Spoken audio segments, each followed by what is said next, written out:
No one can destroy this wooden dummy in under 10 strikes because in this game, real-world physique and abilities directly affect in-game characters. Millions of players have tried their best, and even elite national athletes have failed this challenge. So now, everyone believes it's nearly impossible to complete. Still plenty of players want to try, because success grants a 50 million, one exclusive game capsule, and 5 points to all ability stats. Just then the final challenger appears behind the crowd, the so-called strongest guy alive on Earth, who looks more like a monster than a human. Rumor has it, he can kill a black bear with his bare hands. He gathers all his strength and throws a punch at the dummy. It gets knocked back, but looks completely unharmed. Even the game developers are hoping he'll succeed, because if he fails, it'll definitely cause player dissatisfaction and flood them with negative feedback. Unfortunately, even this massive guy fails to break the wooden dummy and can only scream in rage. Then a random guy from the crowd steps forward. He looks so plain and ordinary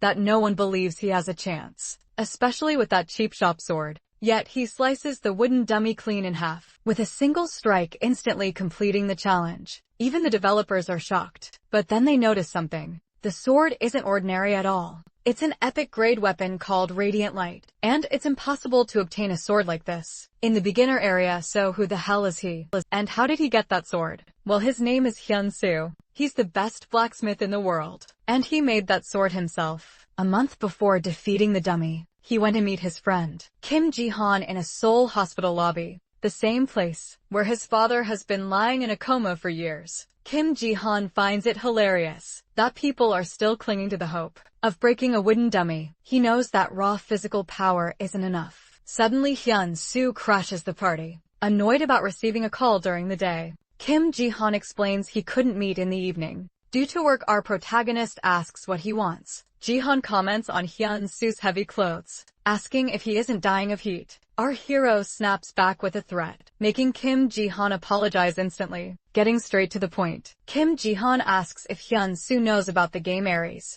He explains it's the era's most famous game, powered by advanced AI. He tells him about a special beginner event, where no one has succeeded yet. Surprise, a VIP gaming capsule worth 50 million won. Hyun-soo asks what the point is, when a billion others have failed, adding that he doesn't play games anyway. Kim Ji-han admits it's tough, but insists it's not impossible. He believes that, when it comes to breaking the wooden dummy, our boy is the only one with a shot. Kim Ji-han leads him to a room filled with gaming capsules. He reveals he bought a standard Ares capsule, worth 10 million won specifically for his friend. Hyun-soo freaks out at the cost. Friend argues it's a worthy investment, explaining that players can earn rewards and trade them for real currency. Kim Ji-han suggests they go inside. Our protagonist asks where he got the money for such an expensive capsule, but his friend brushes it aside, urging him to think about the potential earnings. Skeptical, Hyun-soo asks if there's any guarantee of profit. Calling the idea crazy, Kim Ji-han defends his plan, insisting our hero genuinely has a shot. Hyun-soo demands to know where this confidence comes from. That's when Kim Ji-han spills the beans. The blacksmith class exists in Ares. He points out Hyun-soo's true identity as the heir to a world-renowned master craftsman. He believes the wooden dummy is no match for our boy's skills. Our protagonist finally reveals the scar left by his accident. He tells Kim Ji-han he hasn't seen his true state since that tragedy. Hyun-soo admits he's in no condition to try anything. Memories of the fire resurface. The accident took everything. He barely survived, but his father never regained consciousness, and the medical bills crushed the family. Forced into manual labor, Hyun-soo spent 10 years following in his father's footsteps, but that life is over. He confesses that since the accident, his right arm has been useless. Basic labor is difficult, let alone blacksmithing. He assures Kim Ji-han he'll handle his own problems, and demands the capsule be returned, calling his friend a fool for wasting money. Before heading off to his part-time job, Kim Ji-han shouts after him, insisting our boy is the real fool. He asks how long Hyun-soo can keep struggling with hospital bills. Ji-han asks if he intends to leave his body in that state, forever claiming the game could fix everything. He points out that the treatment cost nearly 3 billion won, but urges him not to give up, swearing to take responsibility for the 10 million won. Kim Ji-han begs our protagonist to listen just once. The memory of the fire flashes through Hyun-soo's mind. Later at a construction site, he tries to concentrate, but finds his thoughts muddled by Kim Ji-han's words. As he works, the sound of metal echoes in his heart, stirring deep nostalgia drawn by this feeling. Our hero returns to the room with the game capsules, convinced that the sound of metal led him there. And remembering Kim Ji-han's encouragement, Hyun-soo decides to enter the game. He promises his father he'll hear that sound again. As soon as he logs in, system messages welcome him to Aries. He chooses the nickname Hyun-soo. During customization, the system analyzes his body and notes the scar. It asks if he wants to keep this appearance. Our boy agrees. The process ends and he enters the game world. Immediately Hyun-soo notices two crazy things. The scar on his face has vanished, and full strength has returned to his right hand. He resolves to work hard and repay the 10 million won debt. He is randomly summoned to the beginner zone in the barren region, arriving at Ren's blacksmith workshop.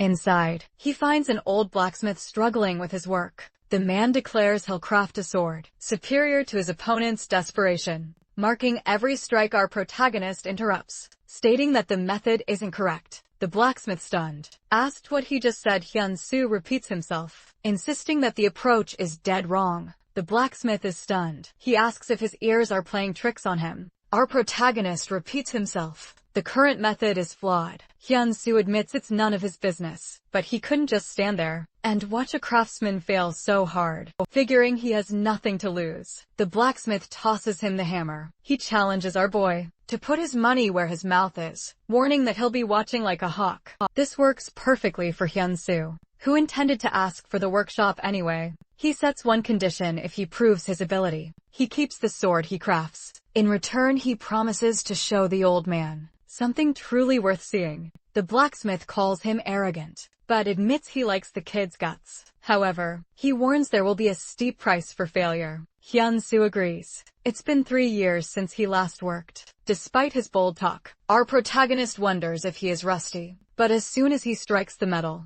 muscle memory kicks in, familiar sensations flood back, and our boy's confidence skyrockets. He feels pure happiness returning to his element. The blacksmith watches, initially writing him off as a total noob. Soon though, he has to admit Hyun-soo's form is solid. Still, the old man is convinced a beginner will hit a wall eventually. In this world, results are the only thing that matters. The blacksmith assumes this is a waste of time, until something crazy happens. He spots Hyun-soo using a next-level technique to purge impurities. The blacksmith is floored, wondering why he never thought of that. Suspecting a trick, he uses his special skill to scan the steel. The result shocks him. The metal jumped from grade D to grade C in the blink of an eye. He realizes this young man is the real deal. Time flies and the blacksmith dozes off. At dawn, Hyun-soo finally wraps up. A new message pops up: steel grade B. The blacksmith wakes up speechless. He's never seen anyone reach grade B without using special game skills. But our hero isn't stopping. With growing disbelief, the old man realizes Hyun-soo is aiming even higher. As exhaustion sets in, the impressed blacksmith jumps in to help. Together they finish refining the metal. They stare in awe at the result: a grade A ingot capable of forging a rare grade sword. The blacksmith explains that in all his years there, he's never seen anyone produce a magic grade item, let alone rare. Excited, he tells Hyun-soo that together they can craft a one-of-a-kind weapon. Our protagonist keeps him grounded, insisting it's too early to pop the champagne. They still need to finish the handle and polish the blade. The blacksmith laughs, admitting he's never met anyone quite like Hyun-soo. Our boy simply says he's been obsessed with blacksmithing since he was a kid. The blacksmith suggests forging the sword again, this time with new material. He pulls out the big guns, a large, gleaming piece of mithril, a family heirloom passed down through generations. Hyun-soo asks why he's being entrusted with something so precious. The old man answers that he's learned a ton just by watching, and wants to see what a true master can pull off. Our protagonist is thrilled to work with legendary metal.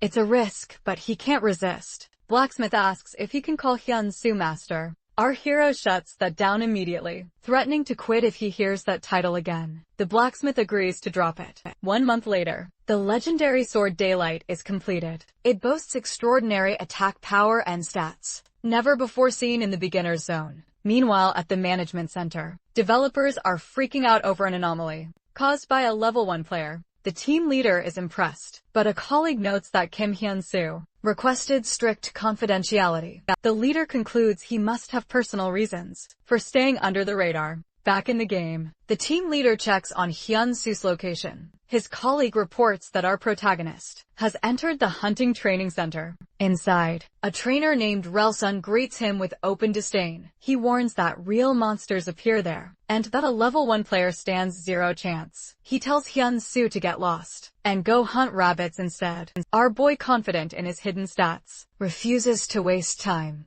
Relsun reluctantly agrees to let him try, telling him to pick a practice sword. Hyun-soo declines, stating he'll use his own. Turns out our protagonist spent a full month rotting in the beginner's zone, a place most players speed run in 30 minutes. But this intense grind wasn't a waste. It led to a massive boost in his basic stats. On top of that, he's now swinging the only epic grade sword in the entire area but the kicker. But Hyun-soo is still level 1 and hasn't even chosen a class yet. Meanwhile, team leader Kim Taek is sweating over this weird case. He wonders if they should let the super AI Ares handle everything. A high-ranking executive just smiles, knowing a legendary class offer is already waiting for our boy back in the game. Relsun laughs in his face at the idea of Hyun-soo using a self-made sword. The instructor thinks it's pathetic to risk a future on a useless profession like blacksmithing. As the test begins, Relsun stresses that a trained swordsman is far more important than some shoddy weapon. He mocks the blacksmith wannabe, tanking his affinity with our hero.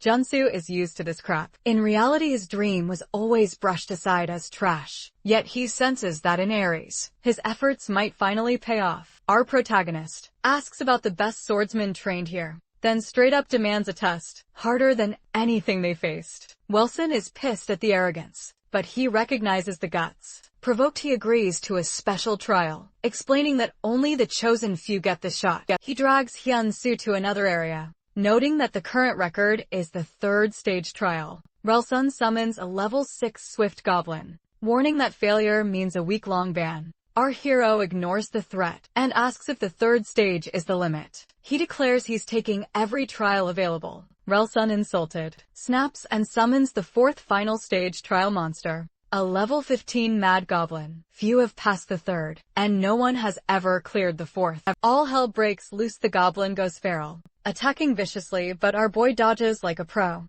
Hyun-soo knows a blacksmith can sense the latent power in a weapon. He activates Daylight skill, a durable sword, increasing his physical defense. The blade screams with power as Hyun-soo declares, no weapon here can beat what he's created. He drops the swift goblin instantly. Suddenly another goblin ambushes him, landing a heavy blow. Relsun notes the critical hit, assuming our hero is toast. Yet the outcome shocks everyone. Hyun-soo tanks the hit, with 82% of his health remaining. Our protagonist credits his survival to the endless hours spent crafting, which drastically spiked his strength and vitality. Relsun warns that the real nightmare is just starting. Mad Goblin unleashes a special move, called Thorns of Madness, making our boy see stars with dizziness. Though Relsun is impressed, he thinks the fight is over. Our boy steadies himself, trusting his weapon. He activates Daylight's passive skill, Swift Blade, which hugely boosts attack speed. Hyun-soo unleashes a rapid flurry of strikes, bridging the level gap. The developers, watching the action unfold, are losing their minds with a final blow. Hyun-soo wipes out the remaining goblins. Relsun is stunned, shouting that this is impossible. He praises Hyun-soo, realizing every move drew out the sword's full power. The instructor guesses our hero must have a background in swordsmanship. Hyun-soo simply explains that he only learned one thing: a true blacksmith must be able to handle the weapons he creates. Relsun notices the muscles and scars on his arms, clear proof of the relentless grind. He realizes he is witnessing a real craftsman, and apologizes for being a jerk earlier. Respecting this talent, Relsun suggests Hyun-soo become a Mad Master. A window pops up offering the class change. Quest for the legendary class, Mad Master. Meanwhile, The developers are freaking out. The Mad Master class is even more prestigious than the Epic Mad Knight, automatically making Hyun-soo a VIP user. The team leader knows there's no turning back. This class would make our protagonist a protector of the world in the game. Wilson urges Hyun-soo to accept, assuring him he could be a king among knights. However, our boy shuts him down. He declares that he is a blacksmith, not a knight. Everyone, from Relsun to the management center, is floored. Relsun laughs in admiration, calling Hun's persistence incredible. Our hero reflects that he never thought he'd wield a hammer again. But here, his life as a blacksmith is truly restarting. Relsun accepts his choice. He hands over a recommendation letter for a hidden quest, and gives our boy a piece of rusty armor, once worn by a mad master. Relsun encourages him to accomplish what others couldn't. Our protagonist promises to do his best. Developers agree that Hyun-soo has overcome his greatest crisis, and that his potential is insane. Now our hero sets out on his path to become the god of blacksmithing. System messages spam the screen, announcing the end of the tutorial and the start of the main quest. The real game is about to begin. But before our protagonist can even make a move, he gets booted forced. Logged out back in reality, Hyun-soo faces the cold hard truth. Gas bills and hospital fees have left his bank account on life support. He knows his top priority is keeping a roof over his family's head.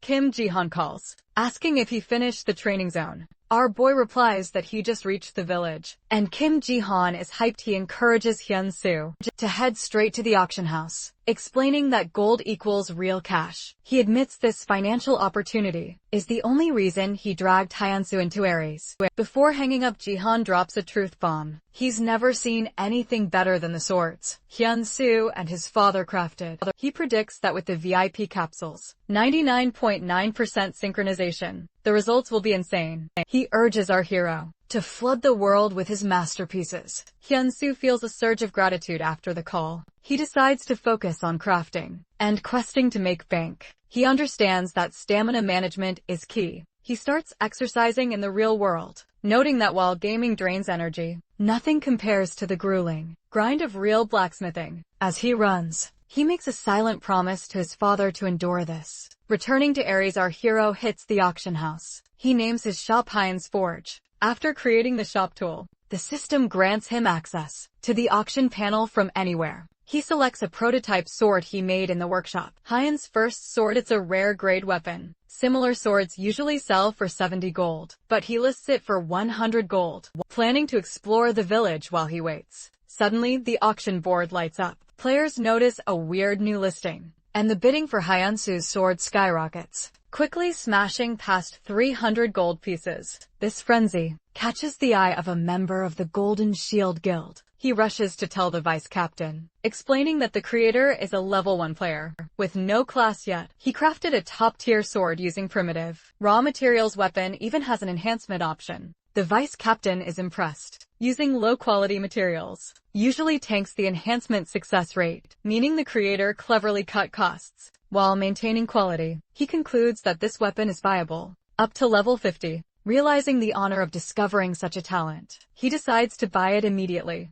Meanwhile, Hyun-soo wonders if his practice piece will even sell. Suddenly, a notification pops up. Hyun's first sword has been sold. Our boy is shocked by the speed. He checks the final price and sees it closed at 1,008 gold pieces, far above his 100 gold. Quickly doing the math, he realizes this equals more than 1,000,000 Korean won. Joy and disbelief flood over him. Hyun-soo discovers that the buyer is the Golden Shield Guild. He receives a DM offering an exclusive sales contract or a spot in the guild info reveals. They're a massive blacksmithing group with 780,000 followers. Hyun-soo knows gaining followers is much harder than just leveling up, and a large following translates directly to profit. Checking Hyun's forge, he sees he has only 82. However, his message box is overflowing with offers from other guilds. Our protagonist realizes that Aries is a sanctuary for blacksmiths. Even if he's a nobody in reality, he finds new value here, where craftsman's skills are backed by cold, hard data. He decides that now isn't the right time to join a guild. Instead, he heads to the Lord's castle, determined to prove his worth on his own terms. Inside the castle, Lord Burns is stressing out with his advisor Bell. The Lord wonders if repairing an artifact is impossible. Bell explains that failure could mean the piece is lost, forever insisting they need the continent's best restoration expert. However, he adds that this expert is eccentric and refuses to meet anyone. The Lord is crushed. He can't leave his territory to seek help, especially since the unique bow is his father's only legacy. But here's the twist. Bell is actually a level 100 scammer, disguised as a blacksmith. He has spent a week earning the Lord's trust, with the sole purpose of ripping him off. He offers to take the bow to the capital for restoration, demanding 300 gold pieces in exchange. At that exact moment, Hyun-soo kicks the door in. He declares that the bow can be restored right here. Realizing his scam is about to be ruined, is absolutely furious. Lord Burns is skeptical. He asks if Hyun-soo can truly restore the burnt bow right here in the castle without a proper workshop. He orders a guard to verify the kid's identity, and the guard confirms that this is indeed the person sent by Instructor Wilson. Surprised by the connection, the Lord formally asks Hyun-soo to state his specs. Standing before the Lord of Banan, our protagonist introduces himself. Name Hyun-soo, level 1. Class unemployed. Bell loses his mind. He can't believe a level 1 noob would speak so confidently in front of the Lord. Scammer protests, claiming restoration is high-level content, reserved for blacksmiths above level 80. He accuses Hyun-soo of wasting their time and orders him to get out. Our boy calmly shuts him down. He explains that the weapon isn't a standard recurve bow but a horn bow, a traditional composite weapon. Both Lord Burns and Bell look confused. Hyun-soo explains he learned the backstory from Guard Baker. He knows the Lord wants to restore his late father's bow, a gift from a mysterious foreigner. Lord Burns confirms the bow is unique, but admits he's sick of strangers making false promises. He warns Hyun-soo to back up his words with proof. Our hero asks to verify one thing, and then drops a bombshell. Even though it was gifted by a foreigner, the bow was actually crafted right here in this land. Hyun-soo lays out his deduction. He saw a painting of a water buffalo in the hall, and the horns of that animal are precious crafting materials. But the real kicker is the bow's curvature. He reveals the crucial detail. It was made using whale sinew, not cow sinew. He asks for confirmation, and Lord Burns is floored. Hyun-soo is spot on. The Lord explains the foreigner was a blacksmith friend of his father's. He confirms the materials: giant buffalo horns and whale sinew from Barden Swamp. Using these rare local resources, his father's friend created the finest bow ever seen in Barden. The Lord is deeply impressed by Hyun-soo's eye for detail, especially since Bell, the supposed level 115 master, missed all of it. Convinced, Lord Burns officially asked him to restore the bow. Hyun-soo accepts the quest. The reward, a cool 500 gold pieces. The Lord orders Bell to leave the room. The fraud exits furious and swearing revenge on Hyun-soo for blowing up his scheme. The Lord asks what is needed, and our boy rattles off the list: buffalo horns, whale sinew, specific woods, and finishing tools. He demonstrates complete mastery of the bow's construction. He receives the restoration method for the sniper's horn bow. But there is a catch. A warning pops up. If the success rate falls below 70%, the restoration will fail, and the bow will be destroyed forever. Hyun-soo recalls learning to make bows from his father. His dad once asked if he enjoyed the craft, despite the calluses. The young boy replied that what he loved most was doing it together. His father promised to teach him true blacksmithing when he got older, but for now, he had to master the raw materials. Our hero whispers, "Yes, Dad," feeling the familiar sensation in his hands. He trusts he can do this, impressed by his confidence. Lord Burns offers to help. The two work together tirelessly. Our protagonist gets lost in shaping the wood, while the Lord lends a hand. Burns admits that manual labor is tough, and his strength is fading. But seeing the joy on Hyun-soo's face gives him energy. After a full week, the tired Lord asks if he should return to his duties. Our boy requests he stay to help with the final installation. He realizes the Lord returns daily because he desperately wants to restore his father's memento. With his own hands, Lord Burns confirms this, admitting the bow is the only memory he has left. He asks Hyun-soo why he loves this work so much. Our hero smiles, explaining that his own best memories are tied to the craft too. They agree that restoring memories takes time and sweat. Days turn into weeks. 20 days of grinding pass. At last, the final day arrives. The restoration of the sniper's horn bow is complete. It is reborn as an epic weapon, with stats far superior to the original. Lord Burns stands before his father's statue and wonders if his old man is watching. Hyun-soo suggests the Lord try it out. Burns releases an arrow and notes that it doesn't just feel the same. It feels even better, laughing joyfully. He declares it a masterpiece. A quest completion message pops up. The system announces that Hyun's affinity with Lord Burns has reached the maximum. The incredible success rating exceeded 10%. The Lord thanks our protagonist, saying he can finally be at peace. However, he feels the promised reward is chump change compared to what Hyun-soo accomplished. Because of the massive success, the quest reward gets an upgrade. Along with 2,000 gold pieces, the Lord grants him free use of the castle's blacksmith workshop. Our boy is genuinely happy. He does the math. 2,000 gold is about 20 million won. That covers his father's medical bills for a long time. With admiration, the Lord asks our hero a question that comes out of nowhere. Has he ever considered learning swordsmanship? Lord Burns drops a secret from his past. Before he became the Lord, he was a swordsman. He tells Hyun-soo about first swordsmanship, a legendary art famous for subduing countless monsters. The Lord admits that while Hyun-soo is a natural-born blacksmith, he also sees the potential of a true swordsman in him. With instructor Wilson's recommendation and his own observations, Burns offers to share his essence. He presents a skill quest to learn the technique, assuring Hyun-soo that with his grit, success is in the bag for our boy. This training is a massive, unexpected gift. Hyun-soo works like a machine, crafting his own horn bow, restoring the rusty Mad Master armor, and enduring intensive training. He spars daily with Lord Burns until he masters the course. When it's time to leave, our hero tells the Lord he is fully prepped, wearing his newly restored armor and carrying his custom bow. He declares his next goal, getting a proper profession. He says goodbye to Burns and organizes his inventory.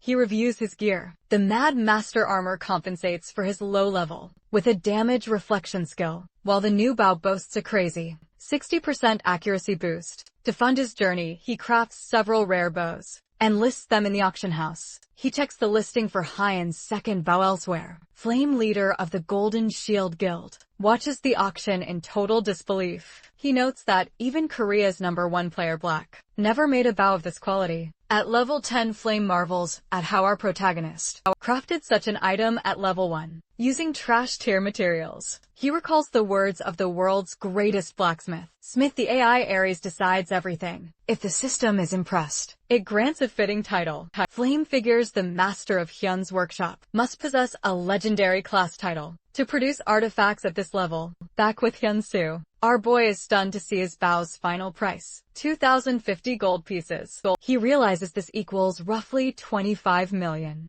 One life-changing money for a single weapon. He also notices his follower count has skyrocketed to 3,200. His inbox is flooded with guild invitations. Feeling ready, our hero sets his sights on the holy land of blacksmiths, the Tower of Blacksmiths. He arrives at the towering structure, finding its entrance sealed by a magic barrier. Chained in place, a system message identifies this as the Tower of the Sword Maker. To enter, he must break the seal, using a sword forged in the magic workshop. Examining the seal, Hyun-soo recognizes volcanic basalt rock. He finds the entrance to the magic workshop and steps inside. Our protagonist learns the rules. Materials and tools are unlimited, and production time is fast-forwarded. However, swords made here can only be used for the test. The challenge is purely about crafting a blade sharp enough to cut stone. High in the tower, Master Dang mutters that all visitors are just fools, chasing quick gold. He claims the true path of the blacksmith is dead. He lets anyone attempt the test, knowing they will never break the real seal. At best, they might scratch it. Hyun-soo decides to forge a Damascus sword. The system warns him that such a blade is typically for master blacksmiths, and recommends starting with a simple iron dagger. But our hero ignores the advice. With infinite materials, he uses a special forging method his father taught him, specifically to cut stone. Inspired by the perfect facilities, our boy calls the game insane and throws himself into the work with unmatched energy. Suddenly, Dang wakes up to a violent tremor, shaking the entire tower. Investigating, he is stunned to see the once unbreakable stone seal split cleanly in half. The tower master is speechless. As Hyun-soo steps through the now open entrance, Dang proclaims that the god of blacksmithing has finally arrived. Our protagonist approaches, and quietly asks if he passed. Dang replies that normally, ability is measured by the scratch, but Hyunsu destroyed the whole thing. As our hero wonders if this means a retest, a glowing magic circle appears. Dang clarifies that this is not magic, but a summoning circle tower master.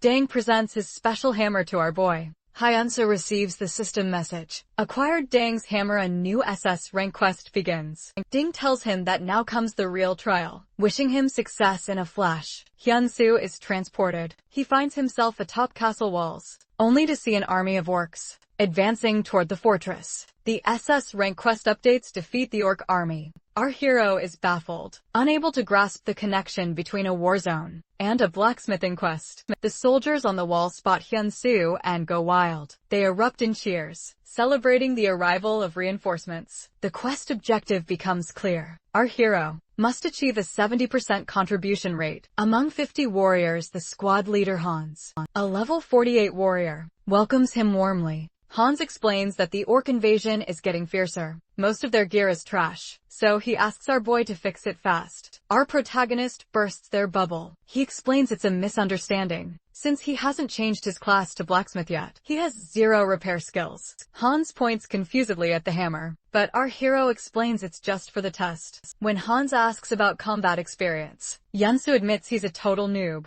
The mood tanks instantly. The soldiers realize that instead of support, they have a novice to babysit. Hans orders our boy to hide in the watchtower. Suddenly a massive axe spins toward Hans. Our hero sprints forward, parrying the weapon like it's nothing. He asks to join the fight. For our protagonist, this battle is the true test. Hans is confused but agrees, telling him to fall in. The pressure of real warfare hits our boy hard, but he's sure he won't lose. Our hero leaps into the fray and deletes a level 10 orc, leveling up instantly. The intense month of grinding is paying off. Ben, a nearby soldier, watches in disbelief at the raw strength of a player with no class. In the heat of battle, Ben gets into deep trouble. Noticing this, our protagonist switches to his horn bow and fires. The luminous arrow strikes the orc's chest, saving Ben. Another orc sneaks up behind him. Our boy reacts fast, landing another shot and leveling up again. The soldiers are stunned. A single arrow from Hyunsu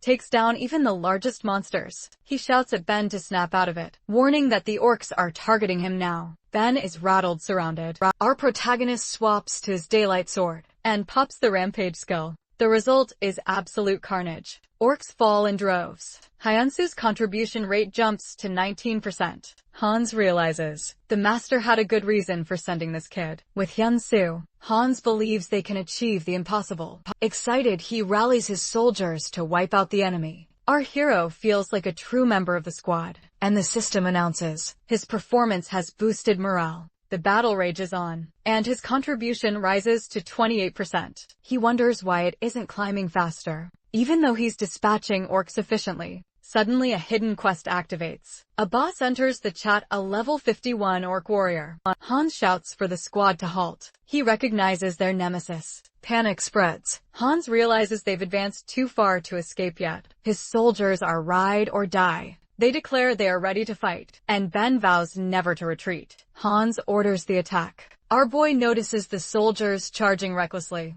He tries to provide cover fire, but he gets a nasty shock. His arrows bounce off the orc warrior's armor like rubber. Hyunsu realizes the foe's hide is like steel. Arrows alone won't work. Despair grips the squad. Someone suggests running, but Hans insists there's no turning back. The orc warrior charges in a single brutal strike. The monster chops off Hans's arm. The squad leader realizes too late that victory is out of reach. Our protagonist watches in horror as Hans hits the dirt, blood pouring onto the battlefield. Panic spreads like wildfire as the orcs roar. One soldier screams that their weapons can't even scratch the enemy's armor, realizing their attacks are useless. Another is convinced they are all dead meat. Our hero steps up, shouting to the squad that fighting like this is suicide. He orders everyone to form a defensive line and retreat into the forest behind him, assuring them he'll catch up soon. The squad obeys, evacuating their wounded leader Hans. Ben takes command of the rear,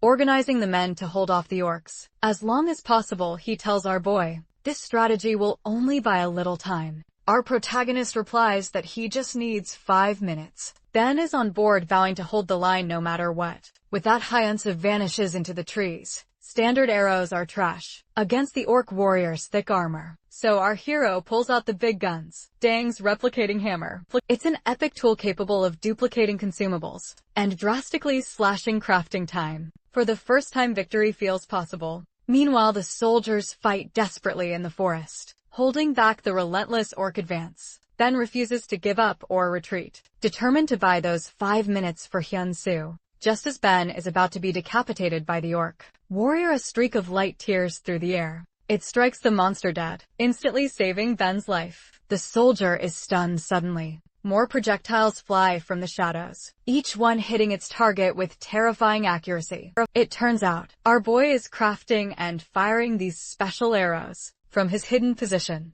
The orc warrior roars in fury at this new tactic. As the monster rages, our protagonist prepares his next weapon, with the soldiers pinning all their hopes on him. Hyunsu has crafted special arrows called Pyongjeon, rare short arrows with insane penetration, power and speed capable of shattering stone. To fire them, he uses a bamboo guide known as a tonga. Using Dang's hammer, our hero instantly replicates the razor-sharp edges of these arrows. When combined with his horn bow, the set effect dramatically boosts both attack power and penetration. The orcs continue their assault, while the soldiers fight valiantly to buy him time. Seizing the moment, our boy fires his special arrow, this time aiming directly at the orc warrior's helmet. Projectile carrying the force of a sniper rifle, punches straight through the thick armor and kills the enemy instantly. His level jumps to 3, and he earns the title Orc Slayer, which boosts his attack power against orcs and strikes fear into their ranks. The remaining orcs lose their nerve. Panic sweeps through them, and they break ranks to flee. The soldiers shout in triumph, hunting down the retreating monsters. Kunsu and the squad join the pursuit. Our protagonist leaps after an escaping orc, firing arrows with pinpoint precision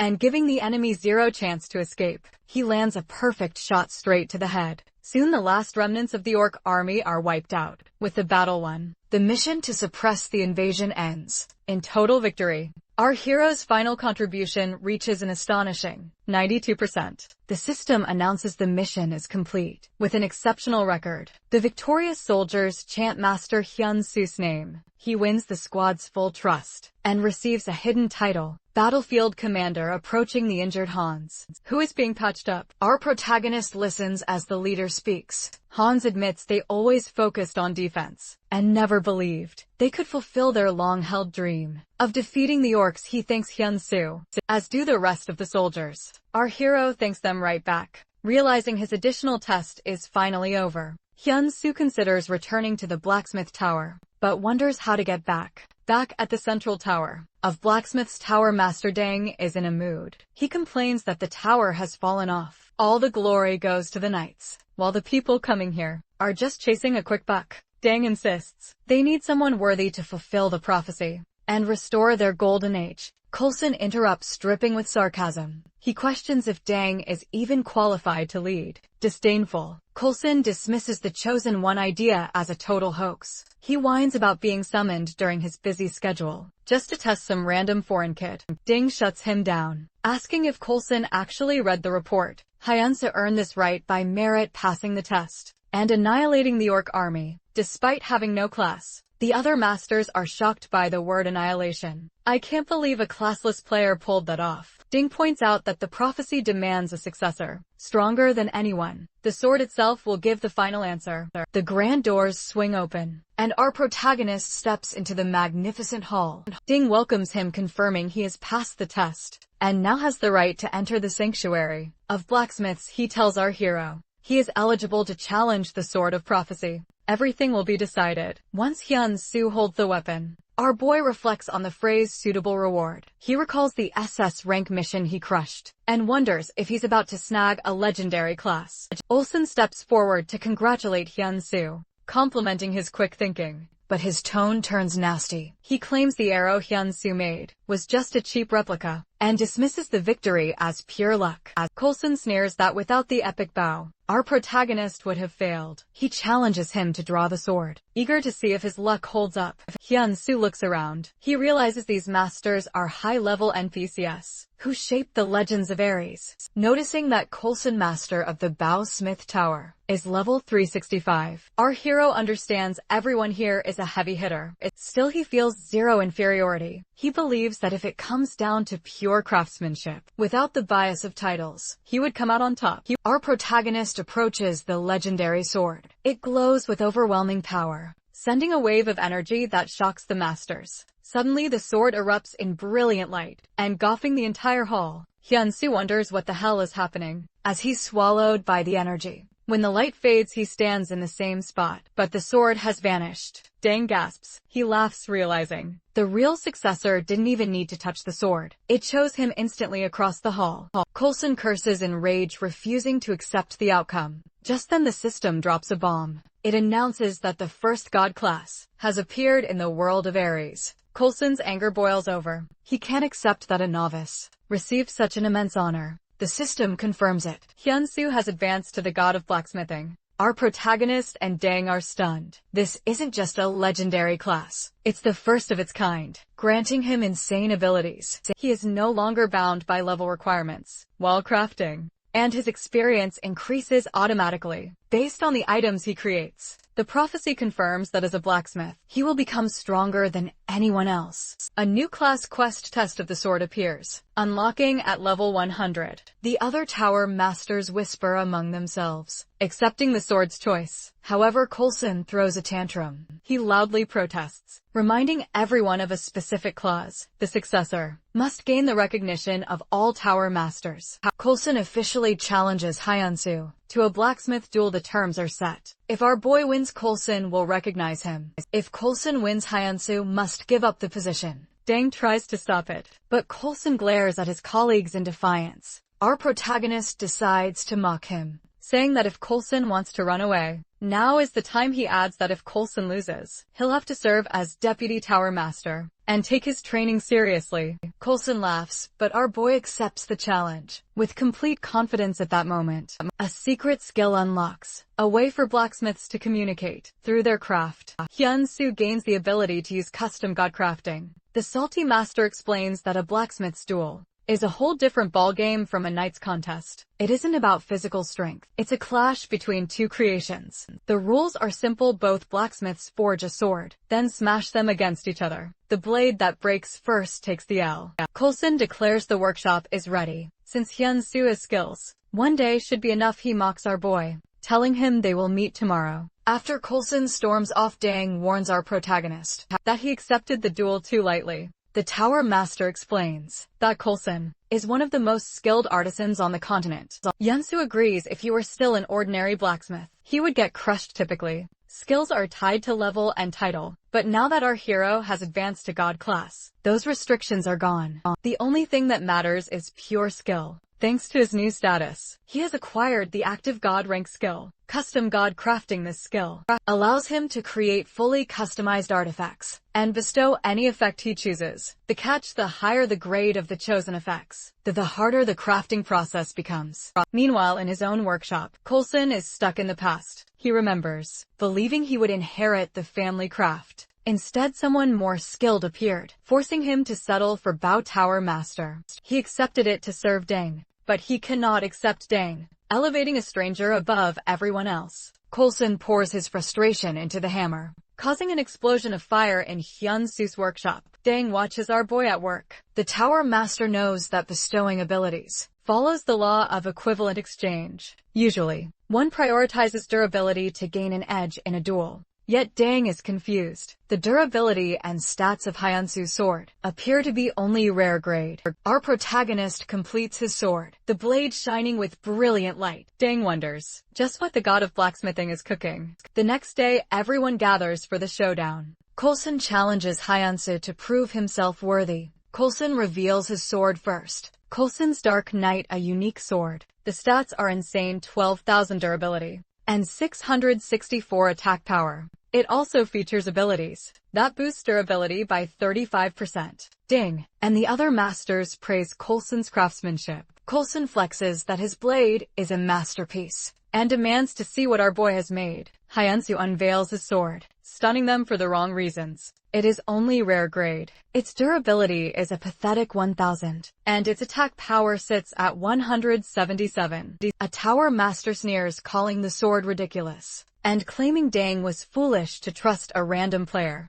Coulson proclaims this is the end, and charges at Hyunsu. Our protagonist stands his ground. Metal clashes against metal. Then a sharp snap rings out. Ding, and the spectators stare, jaws on the floor. Coulson's unique sword, Dark Knight, has shattered into pieces. Coulson is speechless. Calmly, Hyunsu explains that a sword's value isn't determined by grade alone. The details of our hero's sword appear, showing its special active ability, a sword that cuts swords. This custom effect gave it a 65% chance of cutting the opponent's weapon. Upon impact, it was a unique, unrepairable blade, a literal glass cannon created for a single purpose. Dang recalls his father's prediction about a successor who would break tradition. He remembers a young Coulson who was once eager to learn those teachings. Flashback reveals our protagonist in the workshop, explaining to Dang that simply breaking swords wouldn't convince the masters. That's why he chose to create a sword that literally cuts swords. Dang had doubted it was possible, but Hyunsu proved that infusing unique properties comes down to skill and sweat. Now Dang understands it was a daring choice. He realizes our hero has the vision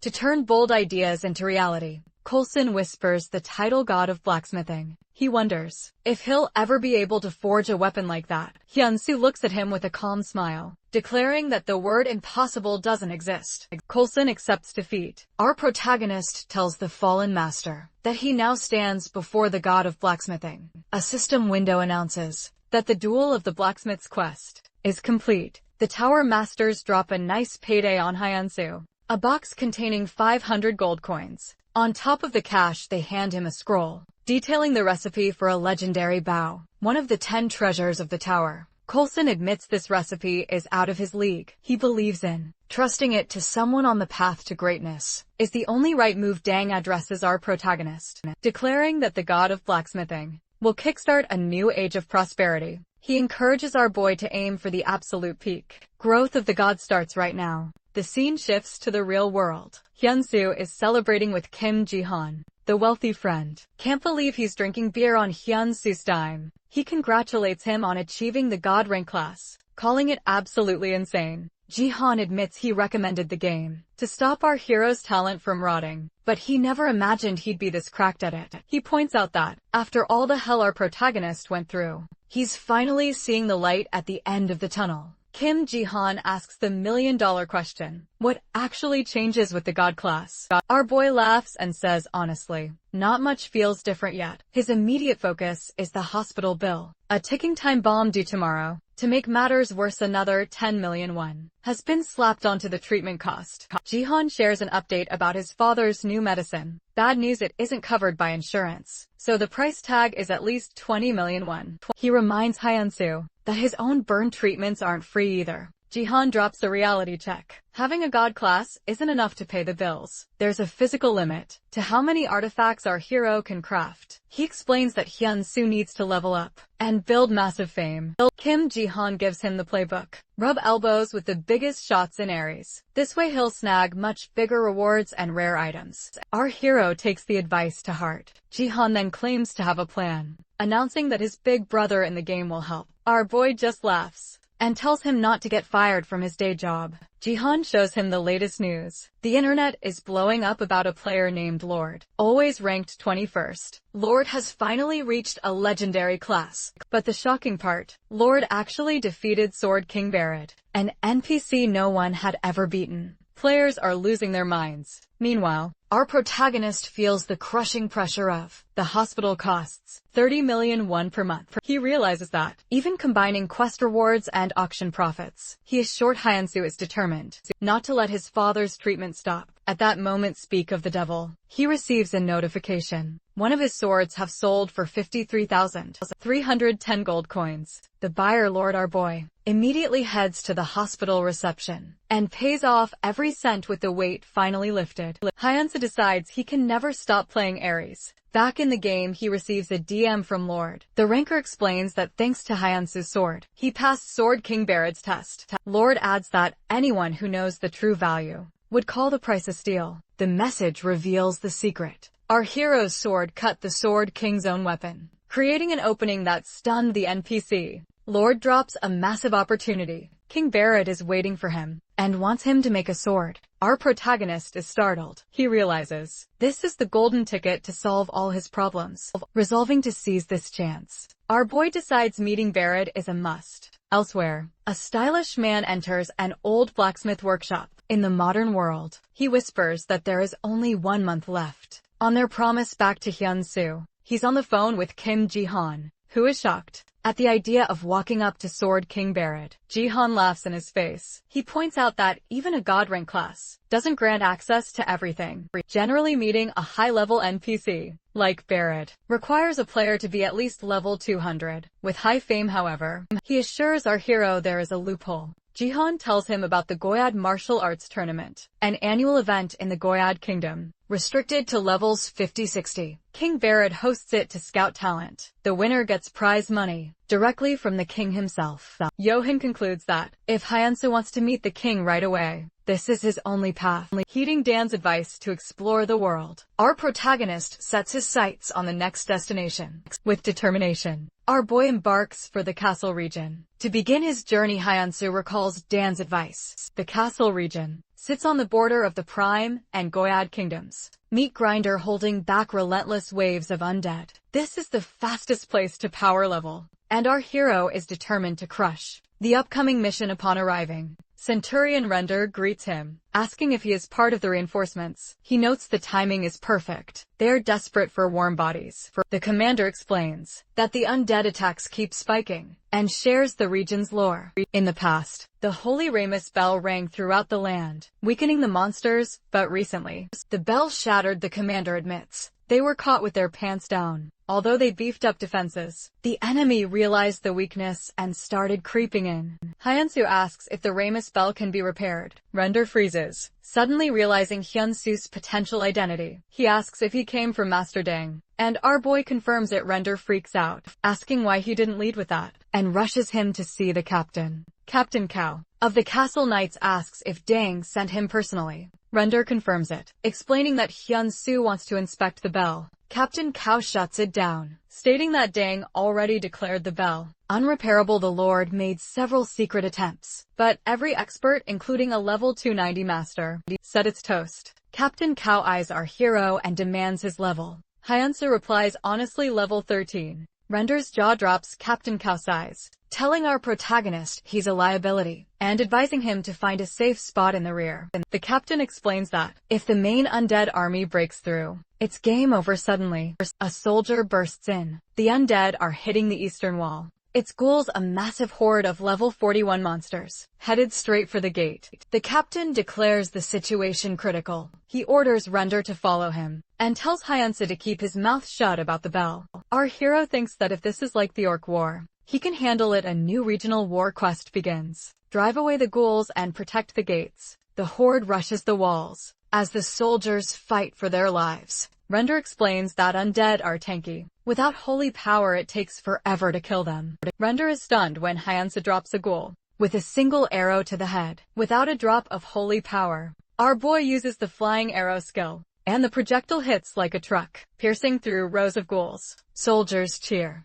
and Render declares that they can actually win this. Hyansoo thinks this isn't as bad as he feared. Then the system announces a new phase. A massive threat enters the chat. A quest to defeat a giant siege ghoul is issued. The soldiers panic. They want to call the captain, but he is busy at the main gate. No backup is coming as the threat approaches. Render fears the wall will crumble. Hyunsoo steps up, announcing that he will draw the monster's aggro. He jumps off the wall, ignoring the soldiers, screaming that it's suicide. Below, our protagonist faces the giant siege ghoul directly. He skillfully dodges its clumsy attacks, successfully grabbing the beast's attention. Our hero believes that if he takes down the monster, the defense will hold. He decides to kite it away from the wall. The ghoul attacks with force, and our boy is stunned by its unexpected speed. He switches to his bow and fires a flying arrow. The arrow hits the ghoul's head dead center, but bounces off like a toy. 0 damage. This shocks Hyansu. The level gap is too massive. The ghoul retaliates with a crushing blow, and our hero's HP instantly drops below 10%. System message warns him that if his HP hits 0, he will be forcibly logged out. Our boy refuses to let it end like this. Our hero hits the dirt. The forced logout mechanic feels absurd, but the stakes are real. Hyansu knows that if he fails here, he misses the Goyard martial arts tournament, paying his father's hospital bills, his own treatment, and reclaiming his path as a blacksmith. All of it goes up in smoke. Knowing this is his only chance to change his reality, our protagonist digs deep for one last push. He fires another arrow at the giant ghoul, making the monster roar in agony. However, the creature claps back with a deafening sonic blast, dropping his HP below 3%. Even in agony, our boy prepares to fire once more. To his horror snap, the bowstring breaks. The ghoul seizes the opening, launching a devastating blow.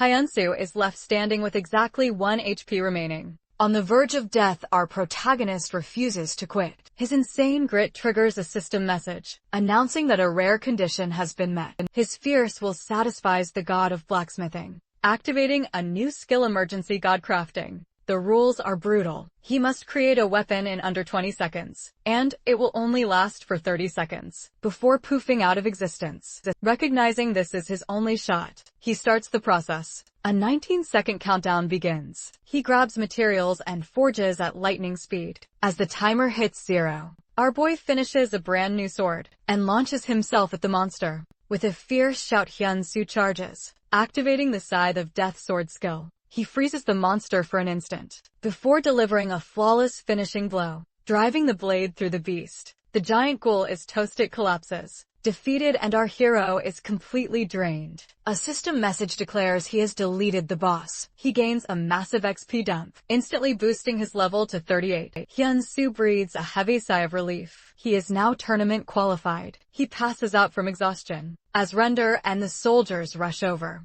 Later, Hyansu wakes up bandaged and lying in bed. He sees himself surrounded by soldiers, chanting his name, calling him a true hero. One steps forward to say, "It was thanks to Hyansu that everyone survived." Captain Kyle approaches and expresses his gratitude, asking how the hell he managed to win. Hyansu is vague. He knows the truth would sound crazy. Captain Kyle insists he shouldn't downplay his achievements, stating clearly that Hyansu carried the team internally. Our protagonist knows exactly what happened. He realized that ghouls, as spiritual entities, are weak against holy power. This reminded him of the Sword of the Four Symbols, a blade famous for nuking evil. Thanks to his father's teachings, he recreated it on the spot using his god skill. Captain Cow insists on giving him a reward. He hands over a pouch with 2,000 gold coins. Seeing this, our boy is genuinely happy. That's roughly 20 million won. A huge payday. Cal admits he misjudged Hyansu at first, thinking he was just another scrub,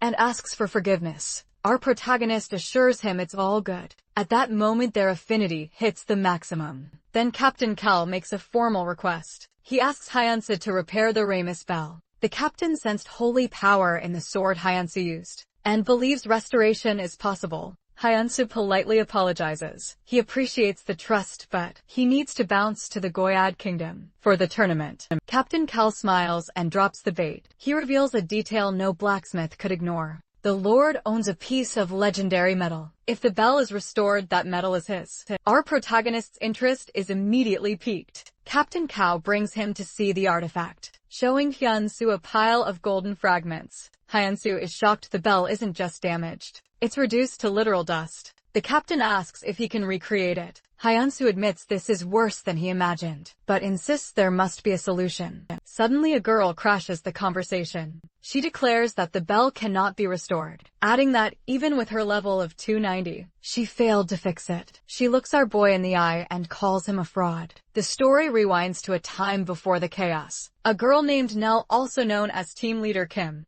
drops a bomb on the Golden Shield Guild. She announces her resignation. Flame, the guildmaster, is in total disbelief. He asks why she is leaving so suddenly, and whether she cares about everything. they built together. Nell replies that she is completely burnt out. Flame tries to talk her off the ledge, insisting that if he manages to recruit the blacksmith, Hyun-soo, things will turn around. Nell snaps back, telling him that his obsession is exactly the problem. He asks how they can justify offering 500 million won to a random player in just 1 year. Flame argues that Hyun-soo sold his first crafted sword for 50 million won, claiming his recruitment would be a rocket ship for the guild's ranking. Nell reminds him of their track record. The last blacksmith they brought in was a freelancer. The one before that ran off with the deposit. Another won the lottery and ghosted them. She lists their failures, like a laundry list of disasters, and warns him not to stand in her way. Flame hesitantly caves, assuring Nell that if she ever wants to return,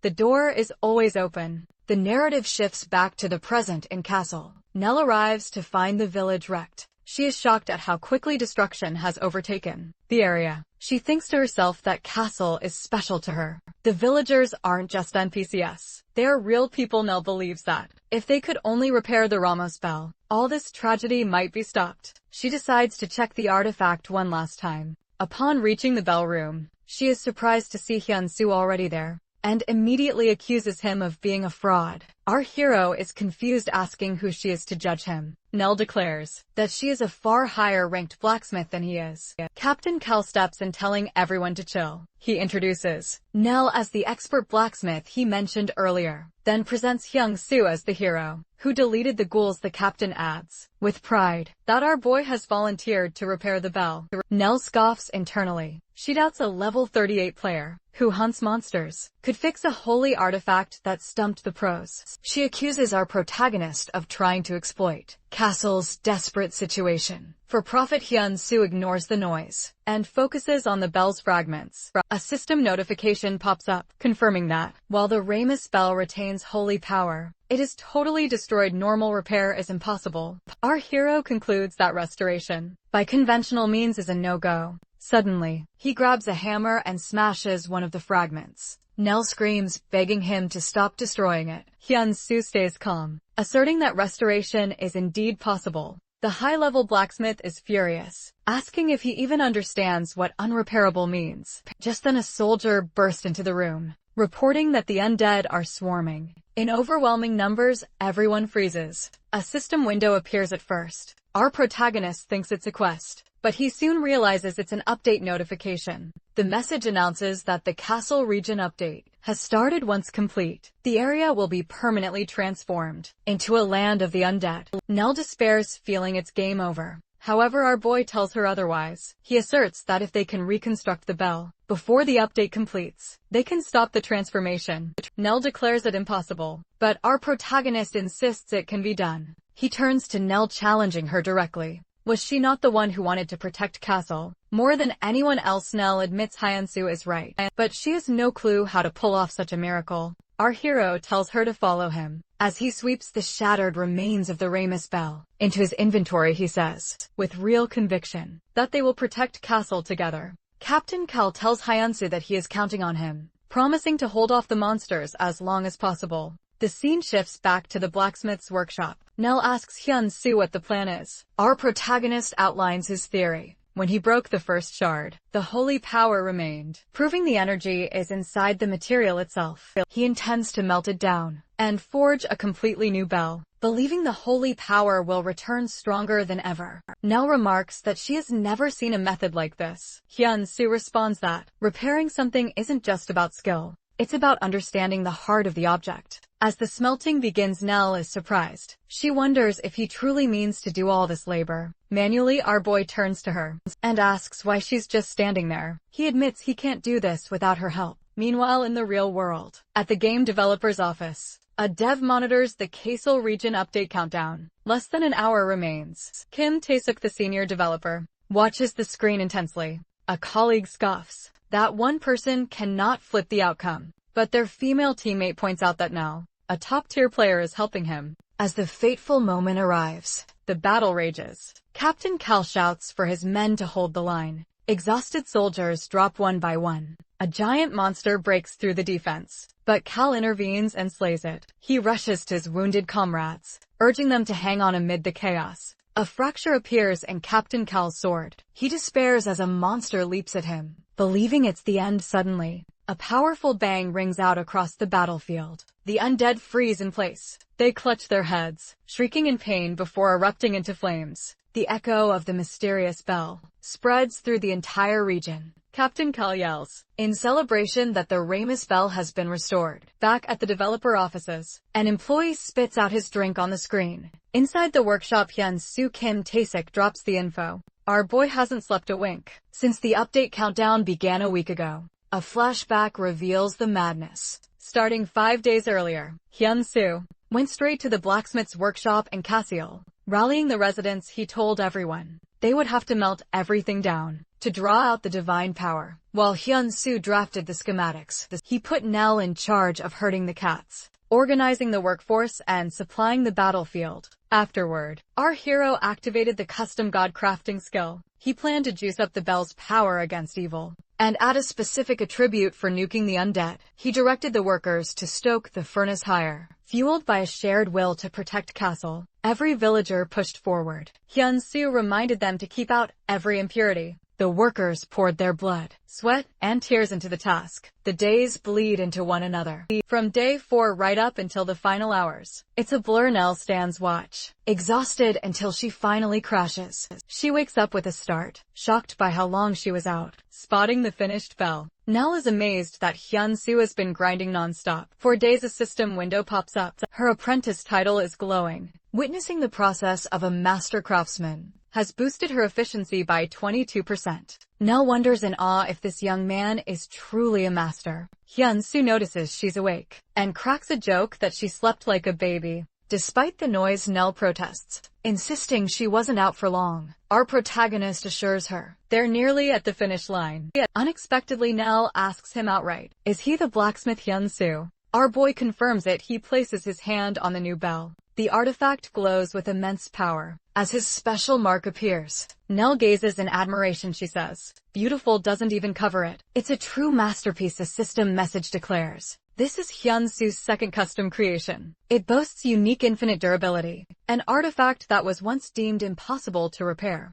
Nell wonders if its history is the source of its power. She admits she's never seen anyone pull off a feat like this. Suddenly, Nell grabs Hyun-soo's hands. She pleads for him to stay with her. Moving forward, Hyun-soo, totally confused, asks if this is a confession of love. Nell flushes red in embarrassment and clarifies she means professionally. The scene snaps back to the critical moment in battle. Our hero strikes the newly forged bell. Waves of holy energy surge outward, frying the undead instantly. Monsters wail in agony as they're deleted from existence. The soldiers gasp, witnessing the miracle. A system message confirms that Hyun-soo has crafted a new bell and destroyed the undead threat, successfully halted the update, and created a new storyline. Our boy shouts in triumph. They did it. He thanks God for making it in time. As the adrenaline fades, he collapses from exhaustion. Nell rushes to his side, frantically asking if he's okay. A system message states that the Repair the Ramus bell quest is complete. Another window appears,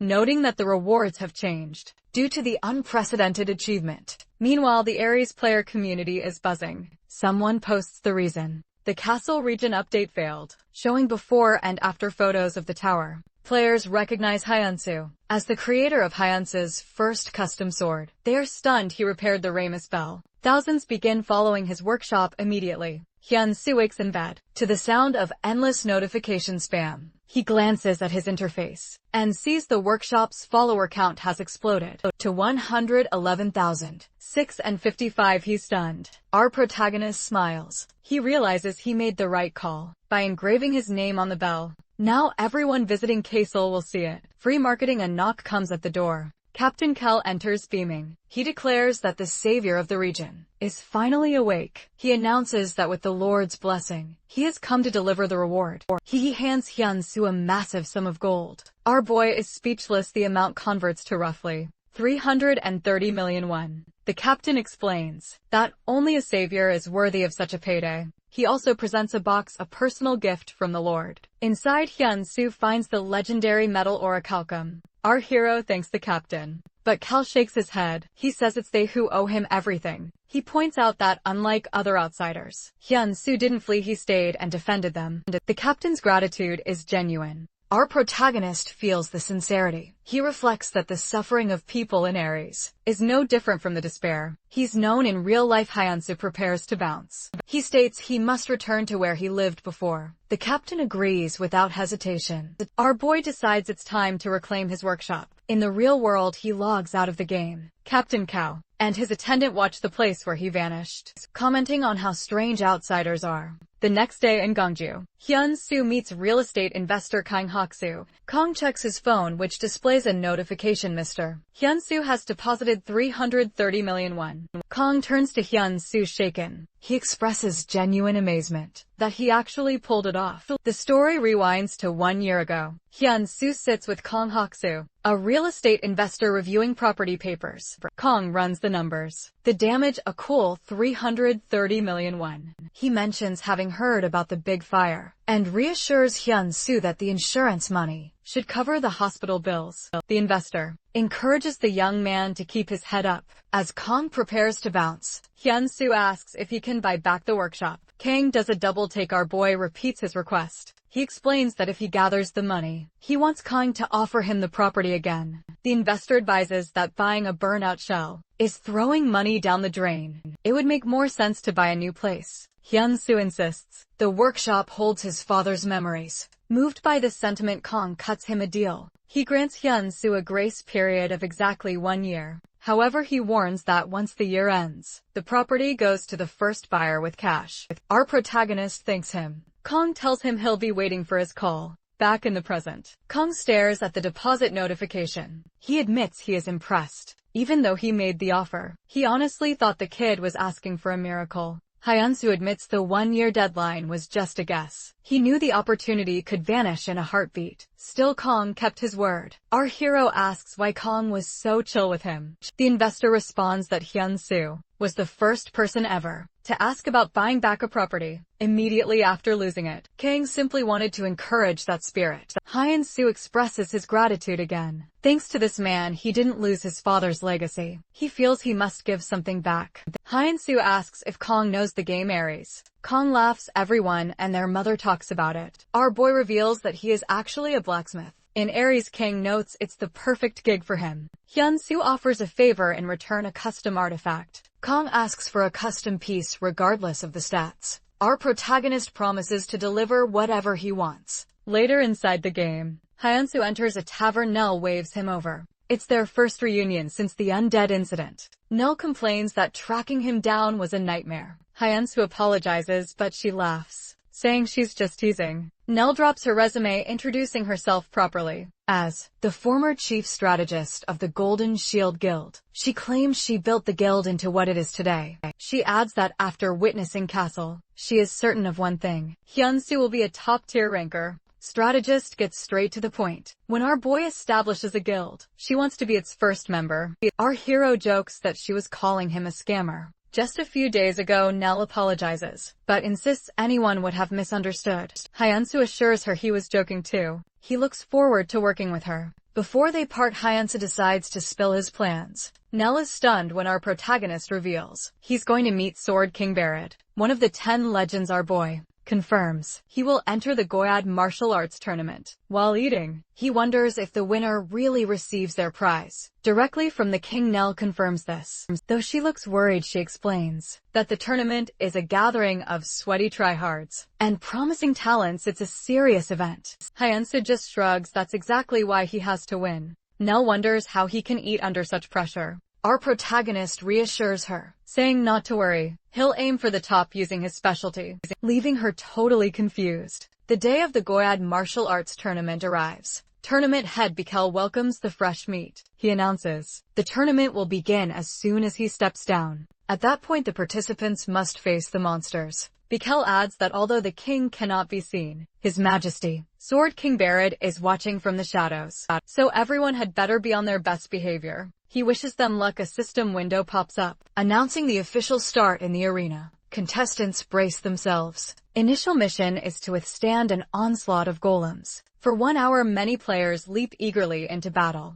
Thirsty for easy XP, another system window appears, declaring the first trial. Whoever defeats the level 109 stone golem will earn a reward. One participant screams, questioning the insane difficulty. He comments that the first round should be a walk in the park. Another player rushes in shouting, first come, first served. He is instantly crushed by the golem and forcibly logged out. Panic erupts. The contestants try to dodge, but they're deleted one by one. It's a massacre. Players realize this event is nothing like what they were told. Many wonder in terror how anyone is supposed to beat a level 109 monster right at the start. Hyun-soo watches the chaos, while others curse their luck, realizing they've been scammed elsewhere. Tournament head Bagel realizes the tournament is a dumpster fire. A stone golem from the high-level tournament has accidentally spawned in the beginner arena. Bikel fears a total wipeout. He rushes off to see His Majesty. Bikel bursts into the chamber, calling for Sword King Barrett. He insists the tournament must stop immediately. Yet Sword King Barrett refuses. Bikel is confused. The king interrupts, telling him to look at the screen. Barrett points to a specific warrior on the battlefield. He orders Bikel to watch that guy closely. In the arena, Hyun-soo fires a glowing arrow that smacks the stone golem. It is revealed that this is his third custom creation, the Orichalcum Aegis. This special arrow defies physics, returning to its user after being fired. Other players are losing their minds, asking aloud how an arrow can possibly come back like a boomerang. Our protagonist feels satisfied. The arrow, his reward from the castle region, performs exactly as hoped, all thanks to the legendary Orichalcum. Our boy fires the arrow again, and it hits the golem once more. On its way back, the projectile nearly decapitates another participant. The player screams at Hyun-soo, asking if he is trying to kill him. Hyun-soo quickly apologizes. Because of the hit, the stone golem is stunned for 4 seconds. Players shout that the monster is stuck, and urge everyone to gank it immediately.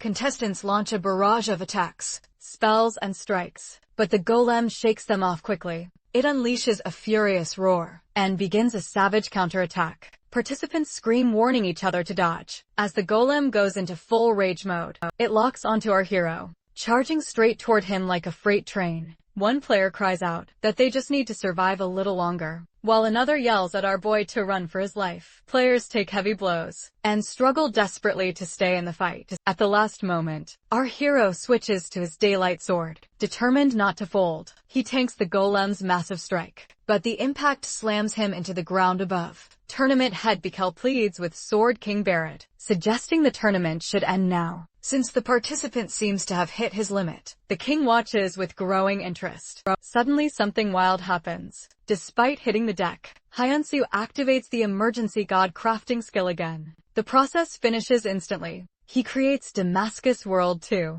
a temporary weapon designed specifically to cut stone. With a single powerful blow, our protagonist deletes the stone golem. The Damascus sword vanishes immediately afterward, as it was only a temporary item. At the same time, Hyun-soo is bombarded with notifications. He is startled to see his level jump by 14. In a split second, an insane XP dump. Other players stare in shock, unable to grasp how he managed to one-shot the monster. Hyun-soo asks them, genuinely confused, if they weren't supposed to kill the creature. The contestants reply that the goal was simply to survive. The trial has 3 stages, and the high-level golem's appearance had already thrown everything out of balance. They explain that the golem was something to endure, not defeat. Our boy finally understands that he accidentally broke the event. Suddenly his vision blurs, and he passes out cold from mana exhaustion. Other players gather around, noting that while he has collapsed, he hasn't been logged out. They discuss his specs. At first, they thought he was multi-skilled, but now they suspect he is actually a weapon master. They wish they had even a single weapon as broken as his at that moment. Bikel announces to all participants that, due to an organizer's error, the Goyad martial arts tournament is suspended. He orders everyone to exit the arena. News of Hyun-soo's feat spreads online like a virus. Thousands tune in to the live stream, watching him lie unconscious in the arena. Viewers marvel at how he managed to solo the stone golem, and clamor for details about his gear. Someone goes full CSI mode, noticing that Hyun-soo dropped his arrow. Zooming in, they spot his name engraved on it. The chat connects the dots instantly. This is Blacksmith Hyun-soo, the guy who repaired the unrepairable bell in Castle. They are amazed, questioning how a blacksmith can be this overpowered. Meanwhile, in the offices of the shareholder company, the customer service team is in ticket hell. They're swamped with questions about why the tournament was suspended. The staff can only reply that it was a decision made by Ares' free will. They speculate it might be linked to internal drama in the Goyad kingdom and apologize repeatedly in the development department. An employee tells her team leader that there is a major issue. He replies distractedly that he's busy, but she insists the Goyard tournament is suspended. He shrugs, saying they expected the glitch. The employee urgently clarifies the real problem. King Barrett is summoning user Hyun-soo. The team leader is stunned. He wonders aloud how they can meet so soon, since tournaments usually require a lengthy process.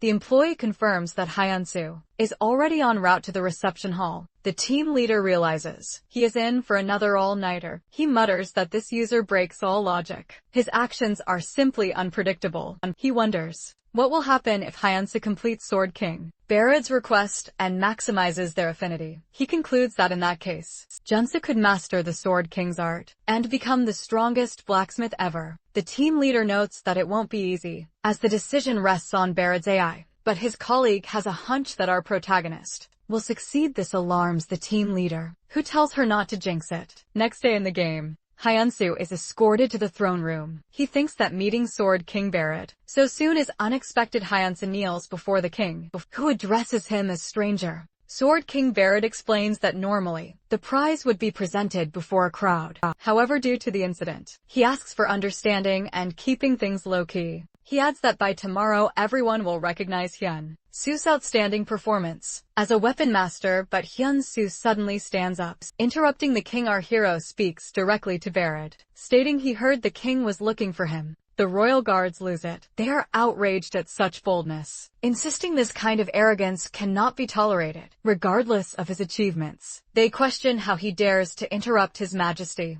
Hyun-soo responds calmly, declaring that he is blacksmith Hyun-soo. The guards' anger intensifies as they prepare to throw him out. Sword King Barrett, however, raises his hand, ordering them to stand down. The king confirms that Hyun-soo is precisely the guest he was hoping for. Hyun-soo stands before his majesty. Sword King Barrett, the king, one of the 10 legends of Ares, tells him he is late. Our protagonist replies that the journey was hell. Brad asks if he knows why he was summoned, and our boy guesses it is to commission a sword. The king confirms it's Sword King. Brad reveals that the kingdom's best blacksmiths, including Tower Master Daeong, have all failed this task. Because of this, he asks why Hyun-soo should be trusted. Under immense pressure, our hero answers that he has only one thing to offer. He has come this far relying solely on his skill. Barrett laughs, loudly impressed by the stranger's guts. The king decides to bet on Hyun-soo's confidence. He orders his men to bring out the goods.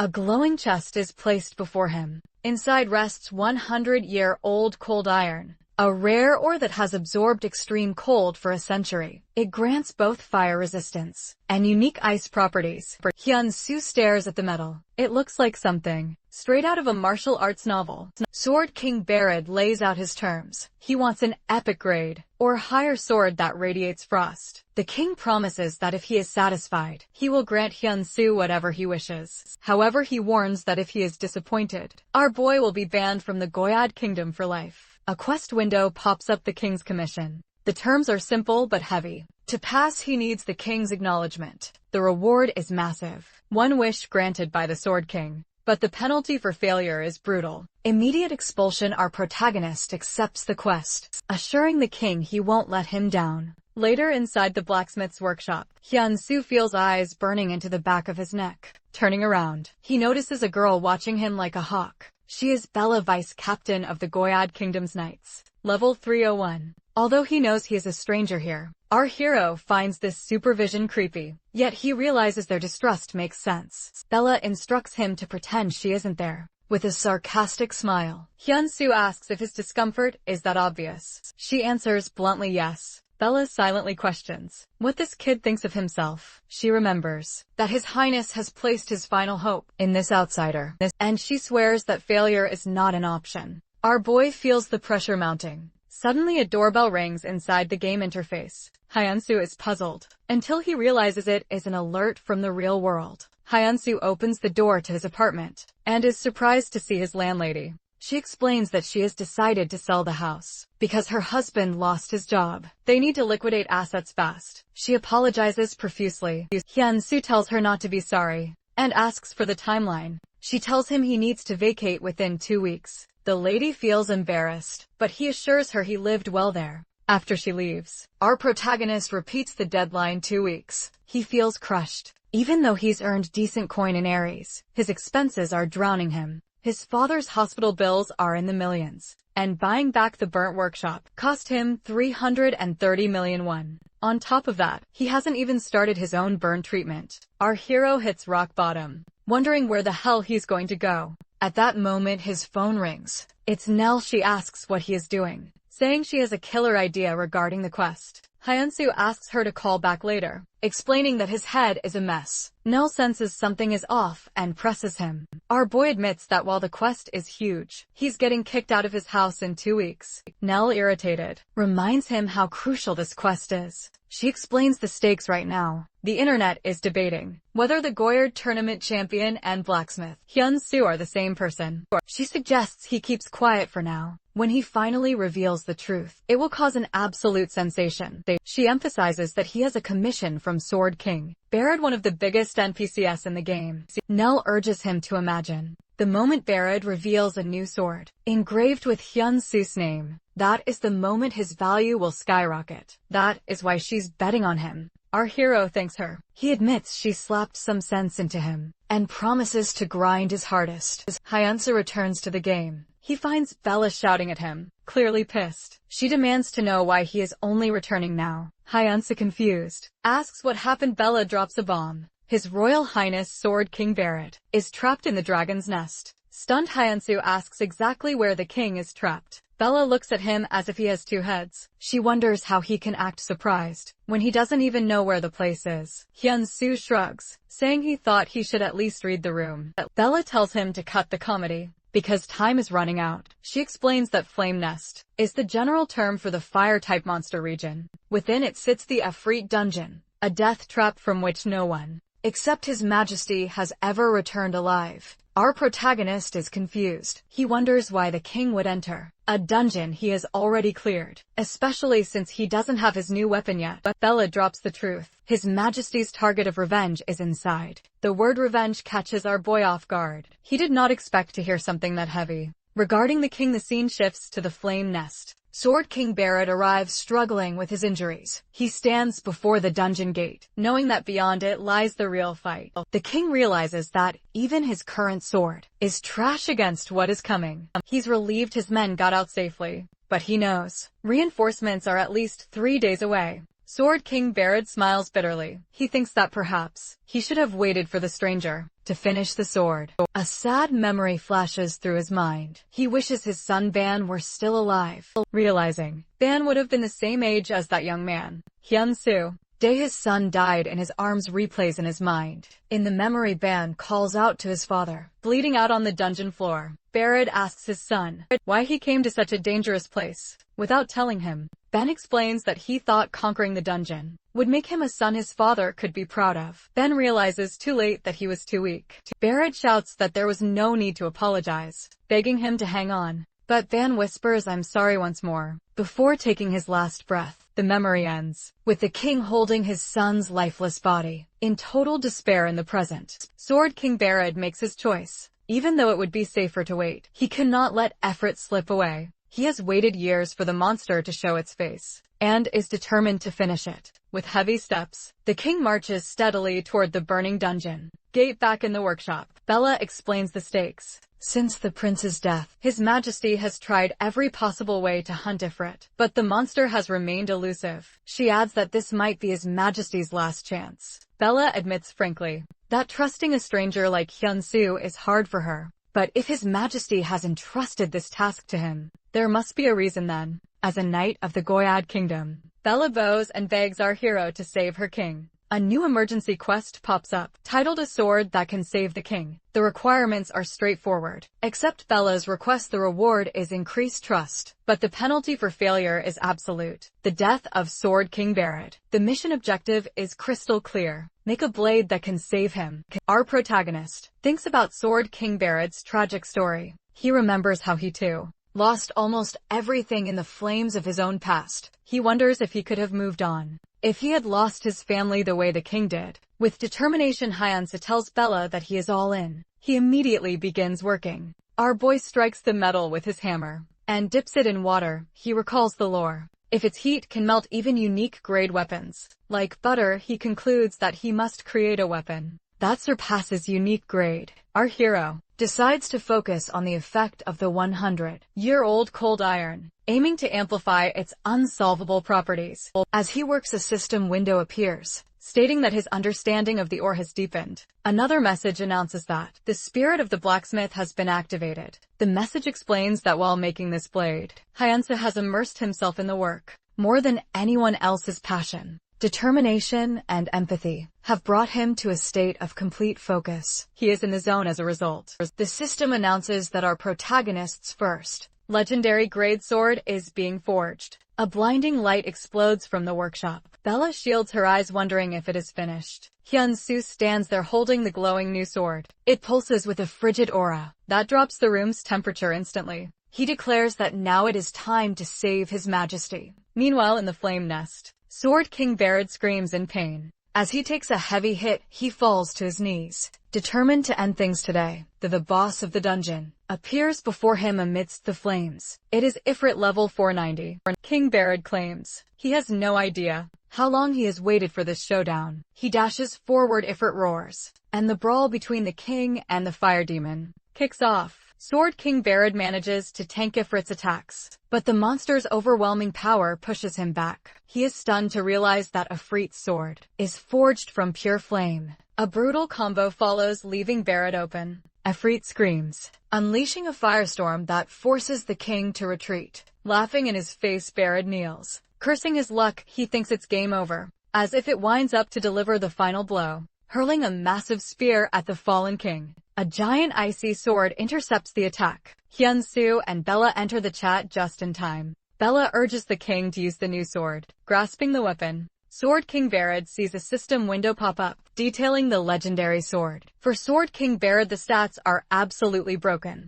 343% resistance against fire attributes, 194% attack power with ice attributes, and a massive bonus against fire monsters. It also features a busted active skill called Frost Flower. Our hero encourages the king to unleash its power. Sword King Barad grips the hilt, and the blade radiates freezing energy. He triggers the Frost Flower skill. A wave of ice sweeps across the battlefield, freezing Ifrit's attacks on contact. The monster screams as the frigid energy counters his heat, declaring the battle over. The king advances. His icy sword clashes with Ifrit's fiery body, shattering the flames like glass. Ifrit is shaken. Barad delivers the finishing blow, deleting the demon system window, announces that the boss monster has been vanquished. Sword King Barad finally catches his breath, but it isn't over as Ifrit's body begins to glow. Hyun-soo wonders what is happening. Bella realizes the danger. Some monsters have a self-destruct mechanic.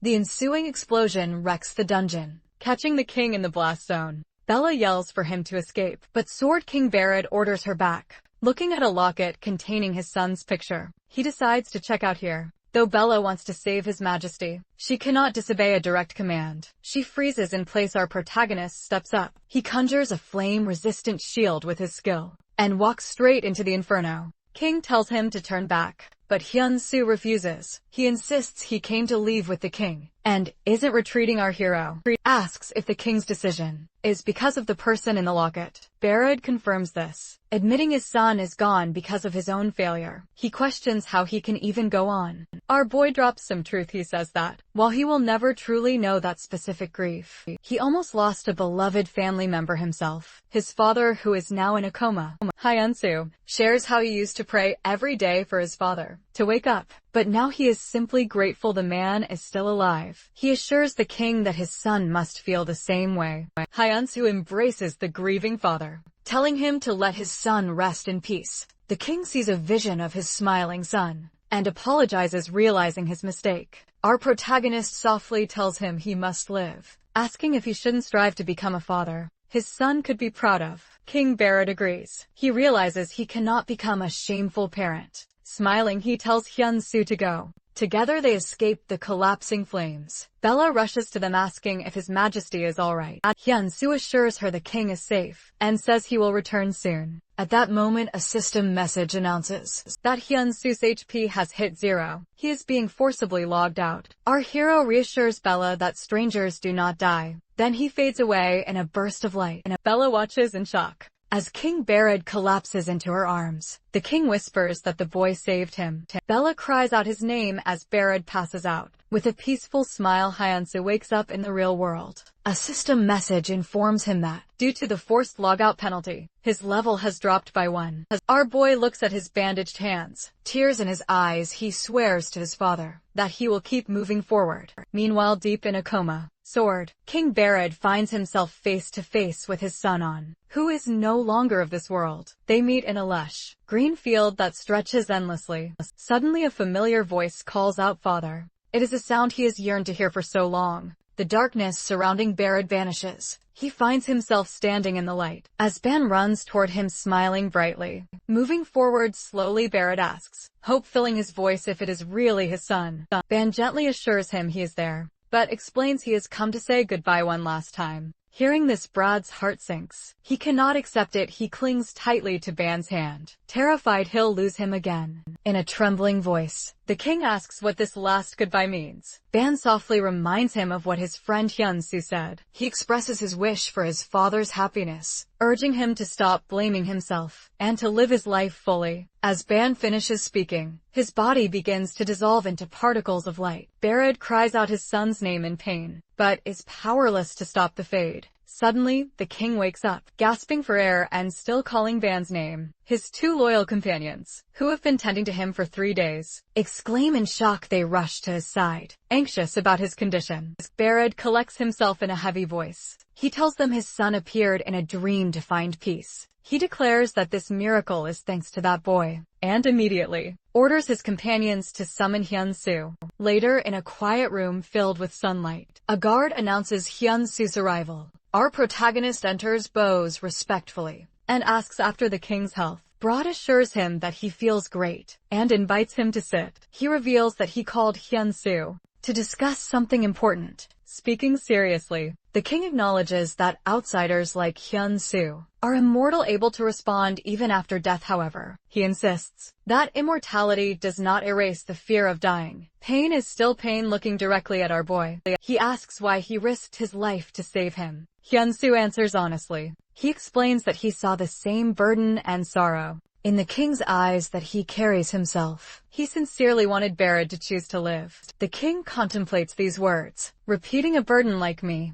When he asks about the second reason, our protagonist shyly scratches his head. He admits he was confident that saving the king would come with a massive reward. Brad's lips curl into a faint smile at the word confidence. He remarks that the answer reveals true guts. He agrees and announces that the reward will surpass all expectations. Rod hands Hyun-soo a sealed scroll, explaining, it is the price for the exceptional sword he forged. As soon as our hero opens the scroll, a blue system window pops up. It states that he has received 1 million gold. For a moment our boy is stunned. This sum equals roughly 1.7 billion won. It is a fortune that changes his life instantly. The king insists that because the sword truly saved him, the reward is well deserved. Hyun-soo bows, expressing heartfelt thanks. God invites him to sit again, speaking with fatherly warmth. From now on he promises to live his life fully, so that when he meets Ban again, he will have no regrets. He hopes Hyun-soo will do the same, living strong for his own father.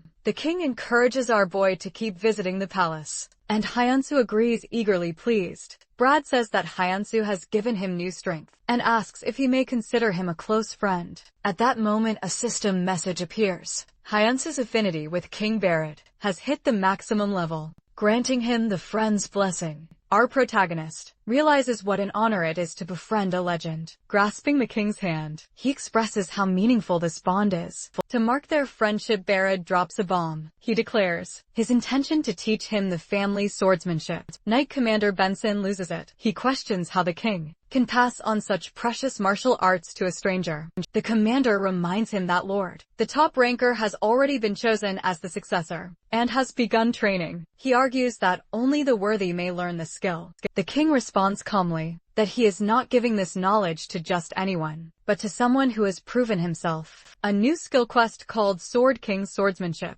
appears before Hyun-soo. The terms are simple. Our hero must land 3 or more valid attacks on Knight Commander Benson to prove his worth. The prize, the legendary Sword King Swordsmanship. Barrett announces that Commander Benson will personally test Hyun-soo and gives him 2 days to prepare. After logging out of the game, Hyun-soo immediately pays all his father's hospital bills with his prize money with relief. Our boy leaves his cramped old apartment and moves into a better crib. He thanks his former landlady for her patience and repays her generously. Once his tasks are handled, our protagonist calls his friend, Kim Ji-han, to invite him to dinner. Ji-han expects another meal of instant noodles, but is amazed when Hyun-soo meets him at a luxury restaurant. Ji-han jokes that after such an expensive meal, he's seen everything in life. Hyun-soo smiles, telling his friend that he wanted to treat him properly for all he's done during dinner. He hands Ji-han a gift bag containing the luxury Hermes shoes Ji-han has long dreamed of owning. Surprised, Ji-han asks where he got the cash. Our boy tells him it's just a small gift, and adds that he has also transferred the funds for the game capsule back to Ji-han's account. Delighted, Ji-han hugs the shoebox and thanks his friend. Our protagonist feels that his life is truly changing when his friend gets emotional. Hyun-soo jokingly silences him, insisting they eat before the meat gets cold. 2 days later, Hyun-soo's test begins in the training hall. Commander Benson instructs him to draw his weapon, making it clear there will be no favoritism. However, our protagonist pulls a pro move. Instead of producing a ready-made sword, he takes a piece of raw metal from his pouch. He calmly announces that he's looking forward to the challenge. Benson is confused, but Hyun-soo grins. He isn't a swordsman, yet he's a blacksmith, and he's going to fight his way. The piece of metal radiates a brilliant light, leaving Commander Benson and the other knights stunned by the intense heat coming from Hyun-soo's hands. When the glow finally fades, a simple-looking sword rests in his grip.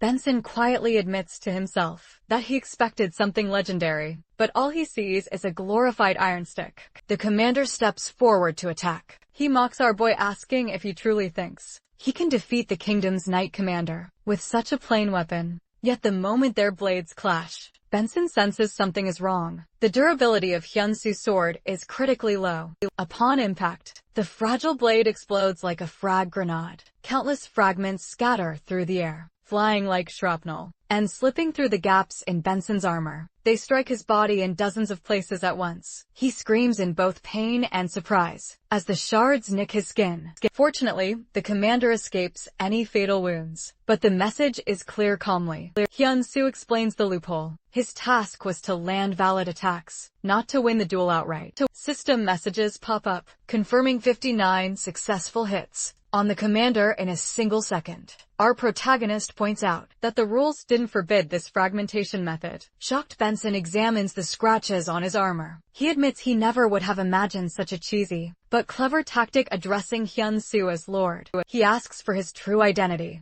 Our hero drops the mic, declaring himself the god of blacksmiths. At this revelation, Benson and the other knights bow before him, declaring it an honor to meet the god himself. Feeling awkward at the glazing, Hyun-soo urges them to stand up. Hyun-soo undergoes 2 weeks of rigorous grinding under Benson and King Barrett. Thanks to this intensive regimen, he learns the Sword King's swordsmanship skill. In addition, his sword stats spike significantly. Since his player level is still low, it allows for rapid progress. However, he is only able to master the first 3 chapters: Beast's Aura, Raging Wave Sword, and Sword's Cry. The king promises that when our boy's level increases, he will teach him the rest. After training ends, Hyun-soo meets with King Barrett again. Now that he has proven himself, he makes a request. He asks for 100-year-old cold iron, the rare material used to craft the king's legendary sword. Barrett thinks about it, then drops the bad news. He would gladly give it to his friend, but the piece used for his sword was the last one in the kingdom's treasury.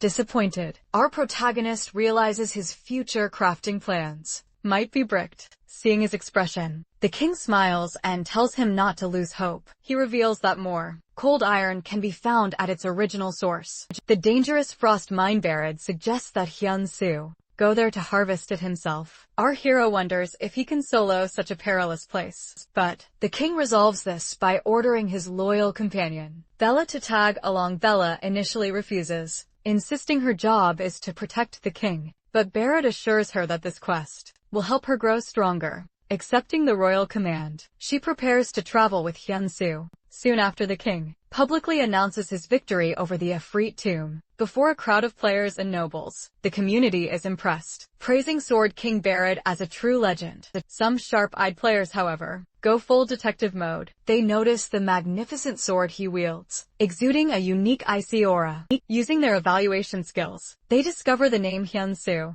engraved in small letters on the blade. This catches everyone's attention. It is the same name that appeared on the martial arts tournament winners. Arrow players begin discussing blacksmith Hyun-soo intensely on the forums. The mystery only deepens as no one knows his age, level, or even gender. A hilarious rumor starts spreading. Hyun-soo is actually a sweaty, chubby man in his 40s, who spends all day hammering in a workshop. Meanwhile, in the real world, our boy checks his smartphone. Thanks to King Barrett's speech, his workshop's follower count has surged past 300,000. He thinks that if the truth were revealed, that the tournament winner and blacksmith Hyun-soo are the same person, the internet would break. For now, he decides to keep his identity on the down low. Before setting off for the frost mine, Hyun-soo sends a message to someone he hasn't had the chance to thank elsewhere. The wealthy real estate investor Kang Hak-soo sits in his office. He is thinking about the news that King Barrett has finally cleared the Efreet tomb. Kang always believed that dungeon was impossible for current players. He remembers his own failed attempts to enter, where all his expensive armor melted like candle wax. He laments that although he has money, he lacks the gear to fulfill his ambitions. At that moment, Kang receives an in-game message from Hyun-soo. The message states that the blacksmith is reaching out to fulfill his promise and craft him armor. Kang Hak-soo's face lights up. He immediately recognizes that this is the savior he has been waiting for.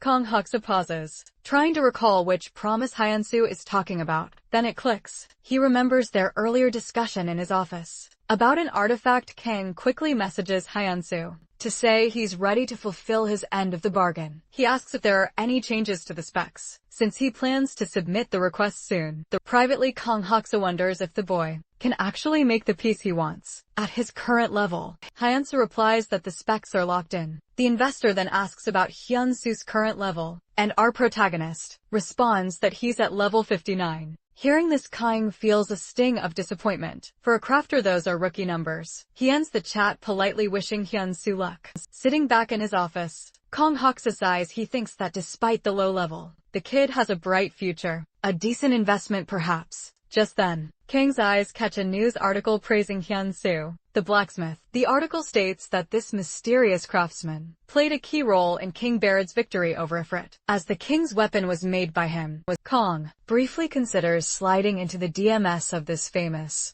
blacksmith for a commission, but he quickly kills the idea. He figures someone who turns down requests from top rankers would never bother with a casual like him. Still, he feels frustrated, knowing the deadline for his class change quest is ticking down. Ultimately, Kang decides to stick with his current connection, totally unaware that both Hyun-soos are actually the same guy. Meanwhile, Hyun-soo and Bella arrive at the frost mine. Our hero is blown away by the landscape. It's a sparkling ice world, glimmering with cold brilliance. A system message pops up, announcing that he's the first user to enter the mine, and rewarding him with double XP for a week. Hyun-soo grins, stoked to be the pioneer and claim the buff. He asked Bella if she's visited before. The vice captain replies that it's her first time too. Noticing her cold vibe, our protagonist senses a wall between them. Suddenly, a young man with a pickaxe steps into their path. He demands to know how they got in, insisting that no one enters without permission. Bella steps forward, introducing herself as the vice captain of the Royal Knights, while flashing the royal seal.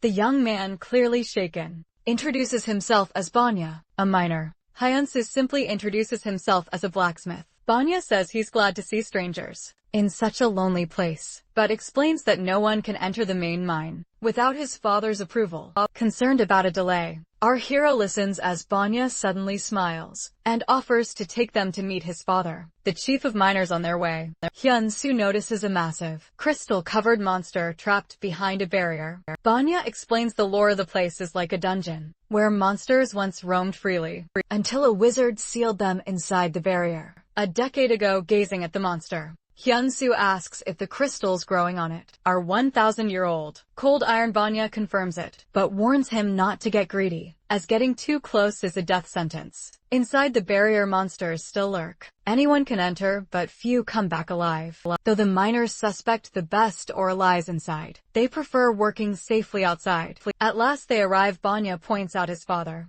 Captain Rek, and informs him of the guest. Before leaving, Hyun-soo approaches the captain, who is level 231. Rek notes the weird pairing of Bella and our protagonist, and asks what they want. Our hero explains that he's seeking ore, even more valuable than 100-year-old cold iron. The captain is startled, though Rek knows of such a treasure, the 1,000-year-old cold iron. He's hesitant to spill the beans to a stranger, not wanting chaos in his quiet mind. Rek asks if Hyun-soo has ever mined before. Our protagonist shakes his head. The captain explains that an average miner extracts about 3 ores a day, then makes an offer. If Hyun-soo can extract 40 ores within a week, he'll share information about the rarest ore. A great quest window pops up, titled The Test of the Mine Captain. The task is to extract 40 ores in 7 days. If he fails, he loses the chance to learn about the rare material. Forever. Rek asks if he accepts the challenge. Hyun-soo clenches his fist and doubles down, asking what would happen if he extracts even more than 40. Rek scoffs, saying it's impossible, but he promises that if Hyun-soo pulls it off, I'll personally extract the rare ore for him. He sets one condition: Hyun-soo cannot get help from any companion. Our protagonist accepts, determined to prove him wrong within the week. After Hyun-soo and Bella leave, Rek scolds his son Banya for eavesdropping, dragging him away by the ear. As they head to the worksite, Bella questions Hyun-soo about provoking the mine captain. Extending his hand, our hero explains that he came prepared. He materializes an advanced, glowing mining axe. Hyun-soo's eyes sparkle as he grips the handle. Bella privately thinks that His Majesty has befriended a total oddball. A week later, Rex sits alone, convinced the stranger will never emerge from the mine. The task should be impossible for a novice. Suddenly footsteps echo at the entrance, and a shadow steps into the light. Rek is stunned to see Hyun-soo completely covered in soot. The captain sneers, joking that at least he looks like a miner now, but then demands to see the receipts, since the deadline has arrived. Hyun-soo asks for a moment. Rek laughs, internally sure the challenge was a bust, but then our hero extends his hand and dumps a massive pile of ores before him. Staggered, Rek stares at the sparkling mountain in disbelief. Wiping soot from his face, Hyun-soo calmly reveals he collected 200 pieces. In total, recoiling in shock, Rek demands to know who he truly is, suspecting he might be a legendary miner in disguise. Hyun-soo simply grins, holding his glowing axe with ease. He replies that he is just an ordinary blacksmith. A system window pops up displaying the weapon stats. It is a unique grade Damascus sword and axe. It boasts a durability of 12,000 and an attack power of 332, plus a special ability that increases cutting power against stone by 170%, while reducing durability loss by 70%. This is a tool our protagonist designed specifically for mining, equipped with a mechanism that transforms it into an axe whenever needed. Seeing the mountain of ore, Captain Rek realizes that Hyun-soo completed the challenge in his own unique style, not as a miner but as a blacksmith. Rek formally apologizes for underestimating our protagonist and invites him to dinner. Hyun-soo grins and gladly accepts, asking if Lady Bella might join them. Rek agrees without hesitation. Later, at a lively tavern, Bella quietly knocks back her drink. Both Bonya and our hero urge her to take it slow, but the vice captain insists she is just chilling. At that moment, a burly miner bumps into Hyun-soo, demanding to know if he truly extracted 200 ores. Our hero laughs and confirms it. The other miners swarm him, eager for the tea on the meteorite ore. Hyun-soo reveals that he managed to extract about 20 pieces of the rare material. As well, everyone is stunned. One worker mentions rumors about a special axe, and asks to see it with a flourish. Hyunsu summons his Damascus axe. It appears in his hand with a burst of light. He explains that the tool was designed solely for mining and that it boosts his efficiency by over 200%, demonstrating its transformation into a sword. He adds that this form cranks up his rock-cutting ability even further. As Hyun-soo geeks out over his creation, Bella watches with mild amusement. She reflects that a blacksmith is always a blacksmith. He loves his tools more than people. The miners, fired up by his achievements, declare that if a noob can pull this off, they have to step up their game. They gather around celebrating and welcoming him as a true member of the crew. Later, Rek leads Hyun-soo and Bella to a secluded section. Deep within the mine, he reveals that this spot is where the millennial meteorite ore lies buried. Hyunsu looks toward the magic barrier confused. He reminds the captain that he said it was impossible to go inside. Rek nods. The ore is located inside the sealed area. When our protagonist asks how they are supposed to mine there, if entry is forbidden, Rex simply tells him it's his problem now. He announces that he's off to check a nearby mine, and tells them to find him later. As the captain leaves, a system window pops up titled "A New Story Begins." Startled, Hyun-soo reads the messages. They explain that 100 years have passed since the wizard Phelan created the barrier, and now the magic is failing. The warning is dire. The monsters trapped inside are enraged, and the barrier will break in just 3 minutes. Alarmed, our hero calls out to Rek, urging him to stop. Hyun-soo yells that the barrier is about to fail, and everyone needs to get out. Rek, thinking it's a prank, waves him off, but suddenly, the mine shakes violently. Rek, Hyun-soo, and Bella stare in horror as cracks zigzag across the ceiling. Rocks tumble down and the tunnels begin to collapse. Realizing the danger, Rek finally reacts, shouting for everyone to evacuate. Cries for help echo through the dust. The other miners refuse to flee,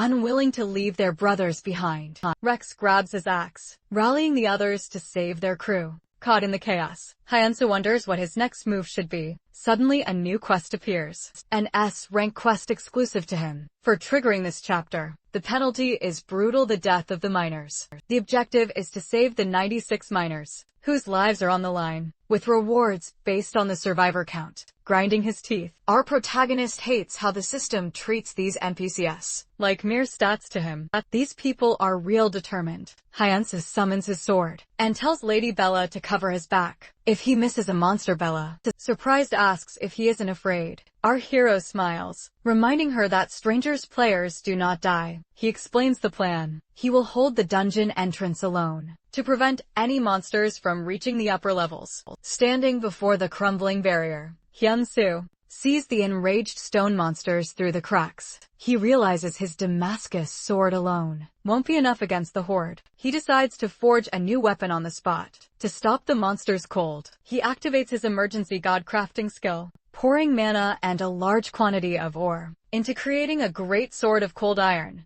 Just as the countdown hits 0, the barrier shatters completely. Hyun-soo shouts "Come on!" and braces himself for the onslaught. A stone troll level 1013, a stone orc level 107, and a stone wolf level 1010 charge toward him, knowing that his newly crafted weapon will disappear after a single use, that its special ignore defense effect is active. Our hero stands firm. He vows that as long as he stands, not one monster will get past him. Brandishing the massive blade, Hyun-soo leads the charge. He unleashes the Frost Storm skill, a sweeping, icy attack that surges forward with incredible force. The storm freezes nearby monsters, catching a stone wolf mid-leap, as jagged ice spikes tear through its body, ending the threat instantly. However, after this devastating strike, the great sword of cold iron shatters. Our protagonist stares at the remaining hilt in his hand, surprised. Although the weapon was a last resort, he realizes that with the right materials, such a creation could have a massive impact. But there is no time to dwell. Many monsters still lurk inside the gate, yet his main concern shifts to the workers elsewhere. Deep in the collapsed mine, miners dig desperately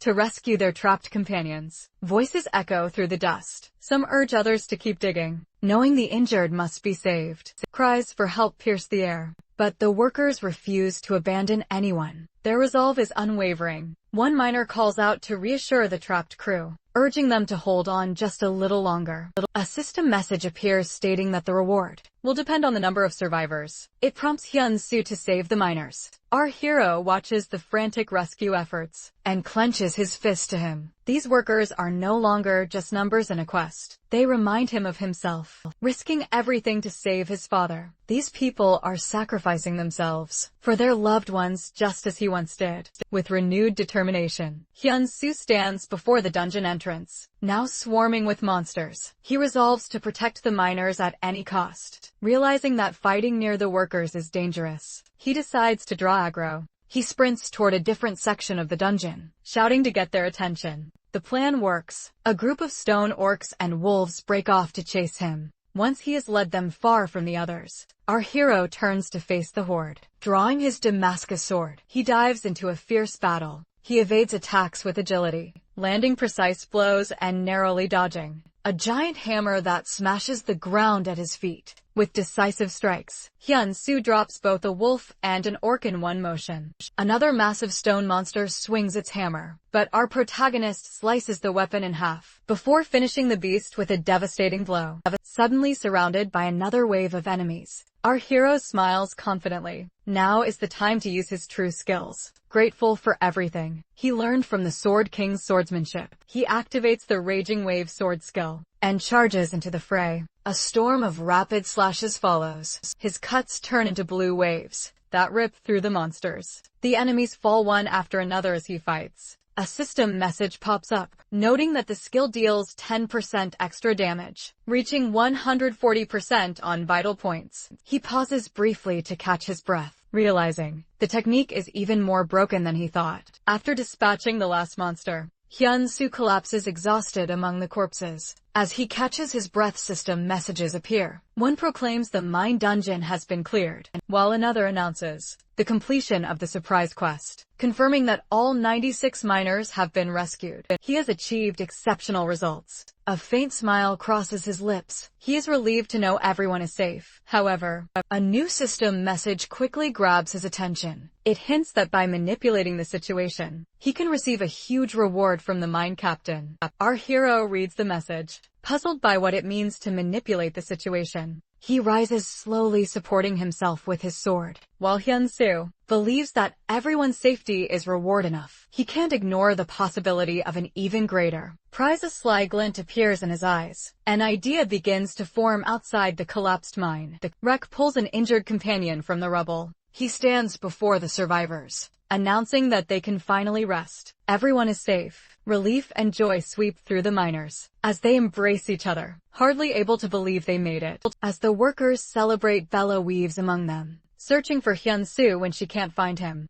She quietly tells Rek the bad news. It seems Mr. Hyun-soo lured the monsters away and entered the dungeon alone. Rek looks at her in surprise. He repeats the name Blacksmith Hyun-soo, as if finally realizing something huge. Suddenly Rek calls all the miners together. He announces that Blacksmith Hyun-soo single-handedly drew the monsters away to save them. The news stuns everyone. One worker wonders aloud if he really went in alone, realizing that is why no monsters appeared. During the collapse, Rek grips his axe. As their leader, he admits he feels deeply ashamed. He tells the group their families aren't truly safe yet, and orders all able-bodied miners to follow him into the dungeon immediately. Miners respond with determination. Led by Rek and Bella, the rescue party enters the dark tunnels with torches, calling out for the blacksmith. Suddenly a miner spots him. Hyun-soo sits slumped against a cave wall, looking utterly wrecked, concerned. Everyone rushes to his side. Rek asks if he's alright, while Banya cries out that he looks badly hurt. Bella gets there first. She sits beside our hero to check his vitals, silently scolding him for his reckless behavior. However, she is shocked to find his pulse steady. He is totally fine despite looking like death. Rising, she turns to reassure the worried workers. She is about to announce that Mr. Hyun-soo is okay, but before she can finish, he gently grabs her hand. He whispers for her to wait, stopping her from blowing his cover. He lets out a pained sigh and gets up slowly. Acting weak, Hyun-soo assures everyone that he is fine. He explains the fight was brutal, but he managed to delete all the monsters. Turning to Rek with a weary expression, he asks if everyone made it out safely. Rek clasps his hands tightly, tears shining in his eyes. He thanks our protagonist warmly, apologizing for forgetting about him in the chaos. Rek confesses his shame, cursing himself for giving Hyun-soo nothing but food and drink, while the stranger risked everything to save them. Hyun-soo responds quietly. He says that Rek and Lady Bella treated him like family, and witnessing their devotion to one another, he couldn't stand by and do nothing. He adds that he's truly relieved everyone is safe, then coughs slightly to really sell the act. Rek calls him a foolish friend, and declares that none will ever forget Blacksmith. Hyun-soo's kindness. Meanwhile, Bella sits to the side, utterly bewildered. She is convinced he was perfectly fine a moment ago. Rek helps our hero to his feet, and urges the men to carry their savior inside, saying there is no time to talk. A system window pops up, stating that the mine captain and 95 workers will forever remember him. Later, as Rek assists him, our protagonist reflects with satisfaction that everything played out just as he hoped. His scheme to milk the drama was a total success. Bella watches suspiciously as Rek helps him along. Hyun-soo catches her eye and flashes a sneaky thumbs up. Rek, meanwhile, shouts joyfully, promising to dress him in the finest clothes. From behind, Bella seethes with frustration. She finally realizes she's been played by a scammer from the very beginning. Later, our hero wakes up in a room and stretches. He remarks on how well he slept. Suddenly, Vanya crashes the party, bursting in and screaming his name. The young miner hurriedly asks how long Hyun-soo has been awake,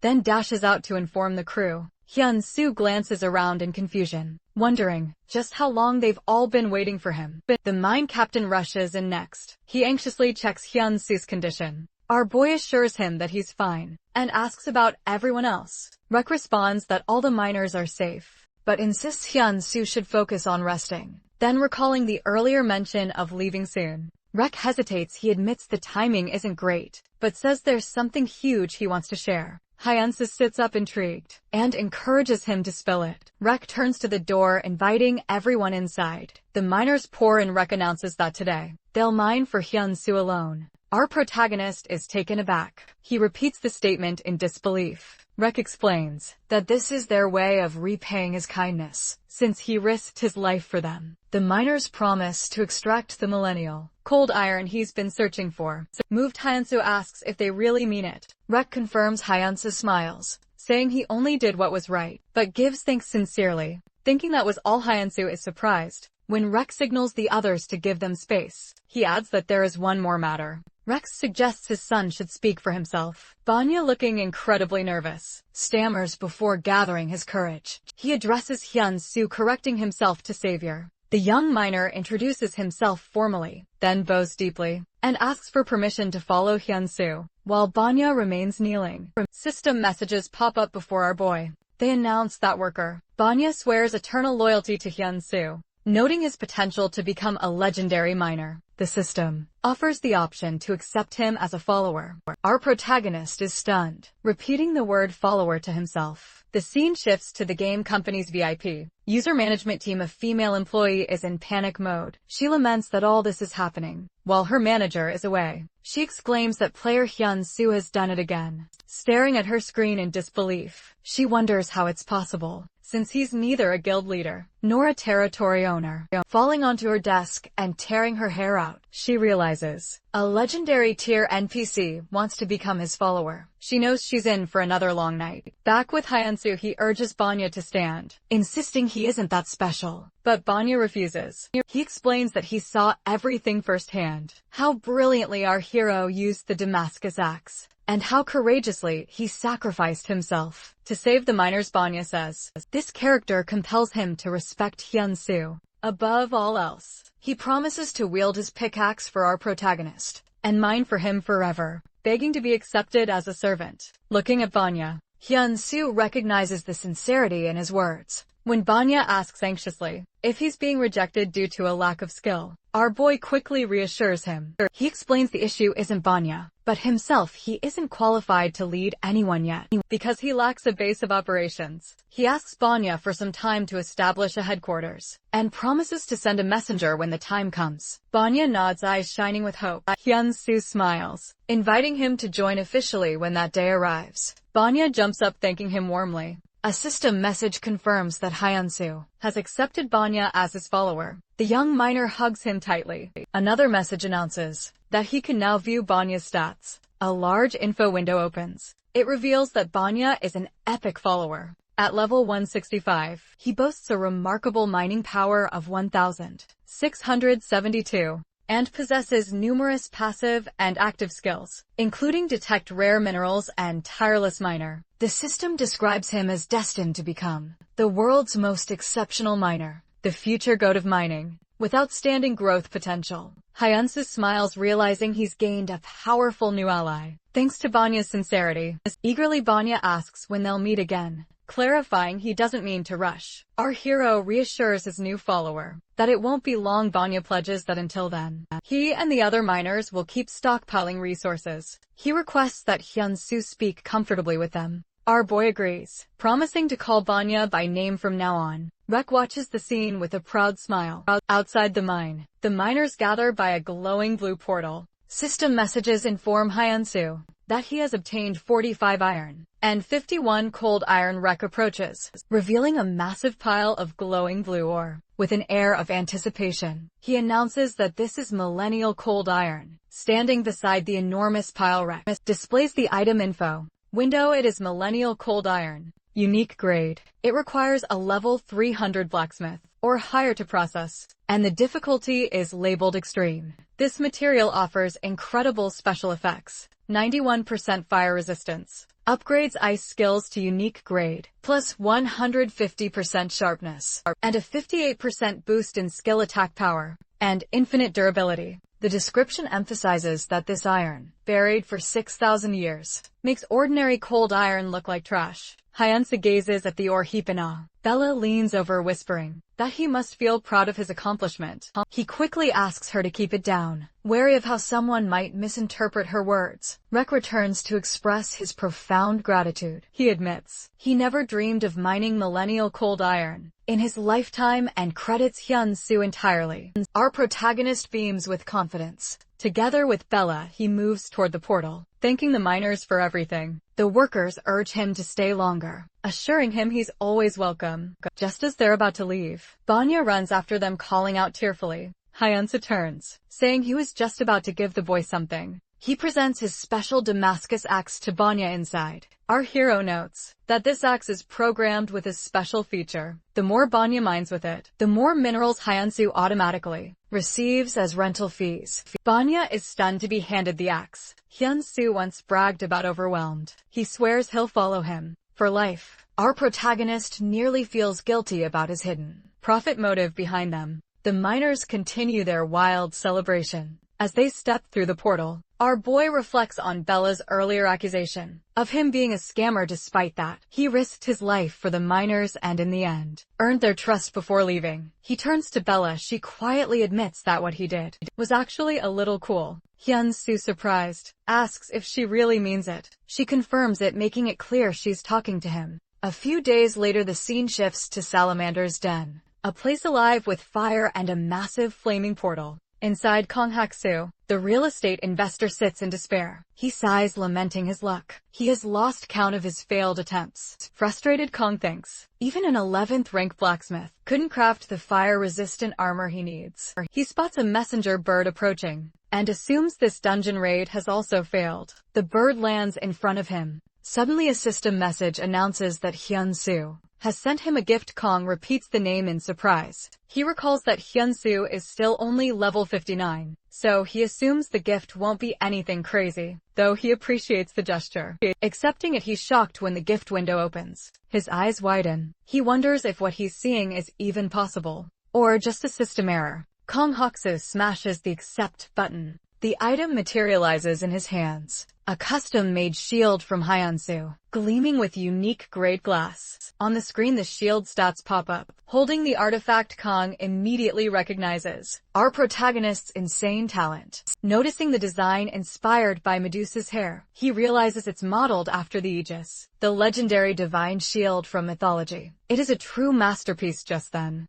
a quest timer appears. Less than 2 hours remain. Kong thinks to himself that our boy never stops, surprising him with renewed confidence. He declares that with this artifact, maybe he can finally clear the dungeon. He stands and heads for the gate, stepping into Salamander's dungeon. Meanwhile at the castle, Nell tells Hyun-soo that thanks to him, she has finally reached the reception hall of the Goyad Kingdom. Our hero responds humbly, stating it was only possible with Mr. Beagle's help. Along the way, Nell changes the subject, asking if he's been well lately. Hyun-soo admits that after his trip to the frost mine, he spent most days caring for his father. Nell shows sympathy, commenting on how exhausting that must be. She asks if there's been any sign of his father. Waking up, he explains that his father's consciousness hasn't returned yet, but he refuses to give up hope. After a respectful pause, Nell brings up the guild. Hyun-soo agrees to discuss it. She suggests they should keep the group small and elite. For now, she explains, their first goal should be to make him the most famous blacksmith in the kingdom.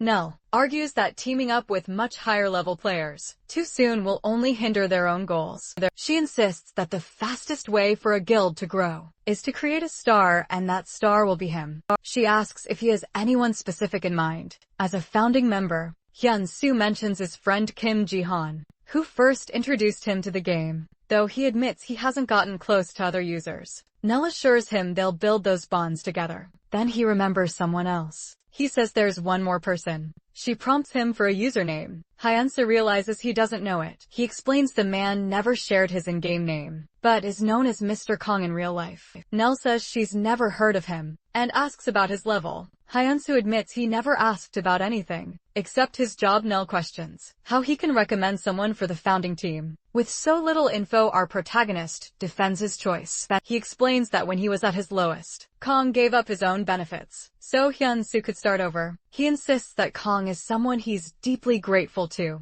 Nell wonders if this person runs a business. Hyun-soo confirms it. Nell warns that he might not realize his own value. In Aries, she suspects the businessman could be planning to use him to launch an in-game enterprise, or even take over the guild. Our hero shakes his head. He states firmly that Kong would never do that. He is sure his friend isn't the type to betray him. Nell agrees, but insists the final decision should be hers, provided she gets to meet Kong as well. Hyun-soo accepts the condition. Nell gives him one last warning. Don't reveal he's blacksmith Hyun-soo yet. Our boy freezes. He awkwardly confesses that he already put his name on the gift he sent. Recently, Nell stares at him in disbelief. Meanwhile, inside the Salamander dungeon, the heat is intense. Lizard-like monster charges at Kong Hoksu, but he blocks it with his new shield. With a burst of strength, he shatters the creature. Kong fights efficiently. Amazed by his vastly improved defense, he marvels at how the shield includes every feature he requested. Inspecting the back, he finds a symbol etched into the metal. The name Hyun-soo. Kong can't help but wonder how many times Hyun-soo will surprise him. He asks himself how he'll ever repay such generosity.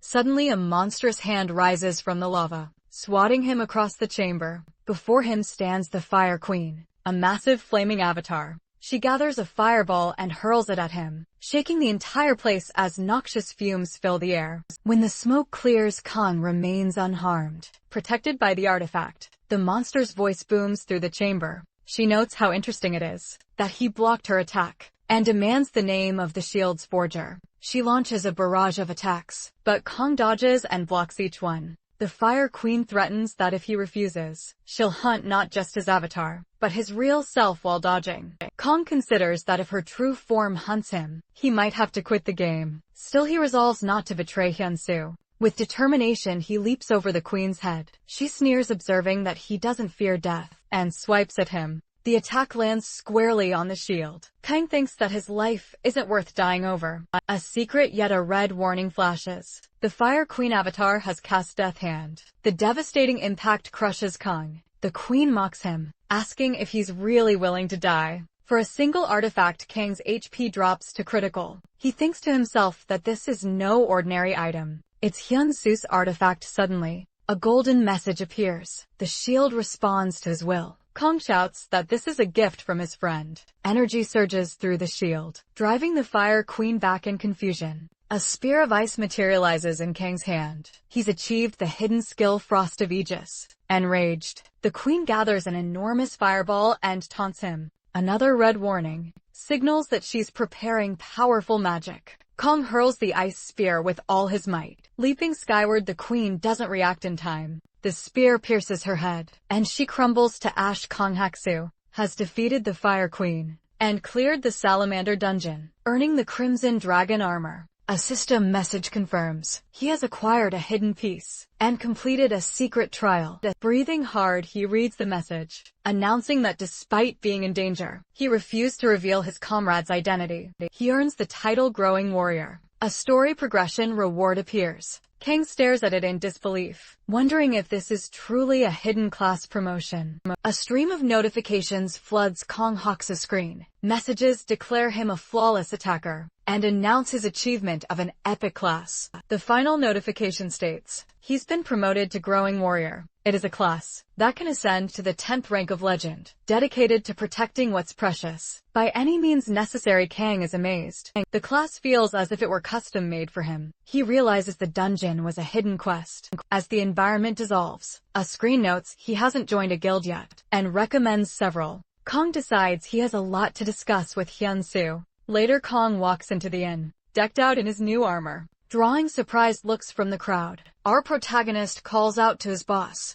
Around them, people whisper. They speculate that Kong must be a top-tier player, judging by his gear now. Watching from a corner assumes this must be Bark, judging by his artifacts. She quickly concludes he's the real deal. She reminds herself to be cautious, especially since Hyun-soo mentioned that the man runs a business. Kong approaches Hyun-soo and thanks him, explaining that thanks to our hero, he managed to clear the quest. He admits he never suspected Hyun-soo was the one behind the gift. Nell moves to intercept, worried about him spilling the beans, but Kong pauses, noticing the many eyes on them. He announces he'll pick up the tab and suggests they move somewhere private. They relocate to the Goyad Kingdom private lounge. While eating, Kong gets straight to the point. He tells our boy that he figured out his identity from the name carved into the shield. The blacksmith is indeed Hyun-soo. Nell, observing, notes that Kong certainly doesn't beat around the bush. Our protagonist nods, saying he didn't want to hide anything from Kong, which is why he left his mark on the artifact. Kang places a hand on Hyun-soo's shoulder.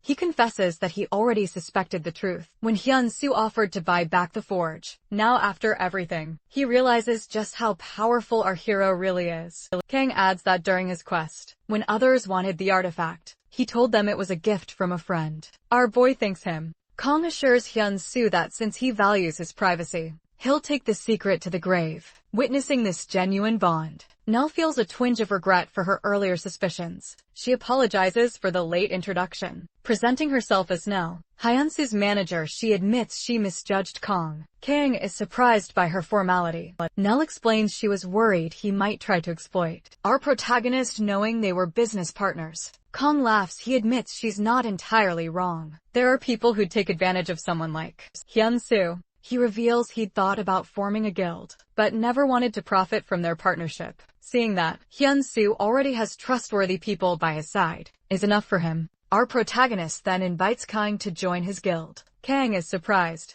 Hyun-soo explains he wants them to grow together and share the joy of reaching the top. Kong grins and accepts, promising to protect Hyun-soo from now on. He introduces himself, username Bark, level 311 class Growing Warrior. He adds that he might even reach legendary class. Nail shouts in shock at the mention of a legendary class. Hyun-soo introduces himself as well, stating he's level 80, and his class is God of Blacksmiths. Kong is floored. They shake hands. Our hero mentions they haven't chosen a guild name yet, but he's looking forward to working together. Kang smiles and calls him boss man. Nell watches with satisfaction. Kong warns that if they keep talking, their food will turn into ice blocks. Still, he insists on repaying Hyun-soo and sends a transfer through his screen. Our protagonist protests, saying there's no need, but his eyes pop out when he sees 400 million. One sent directly to his account. Shocked, he asks why Kong would pay so much for a single shield. Kong laughs, insisting that accepting such an artifact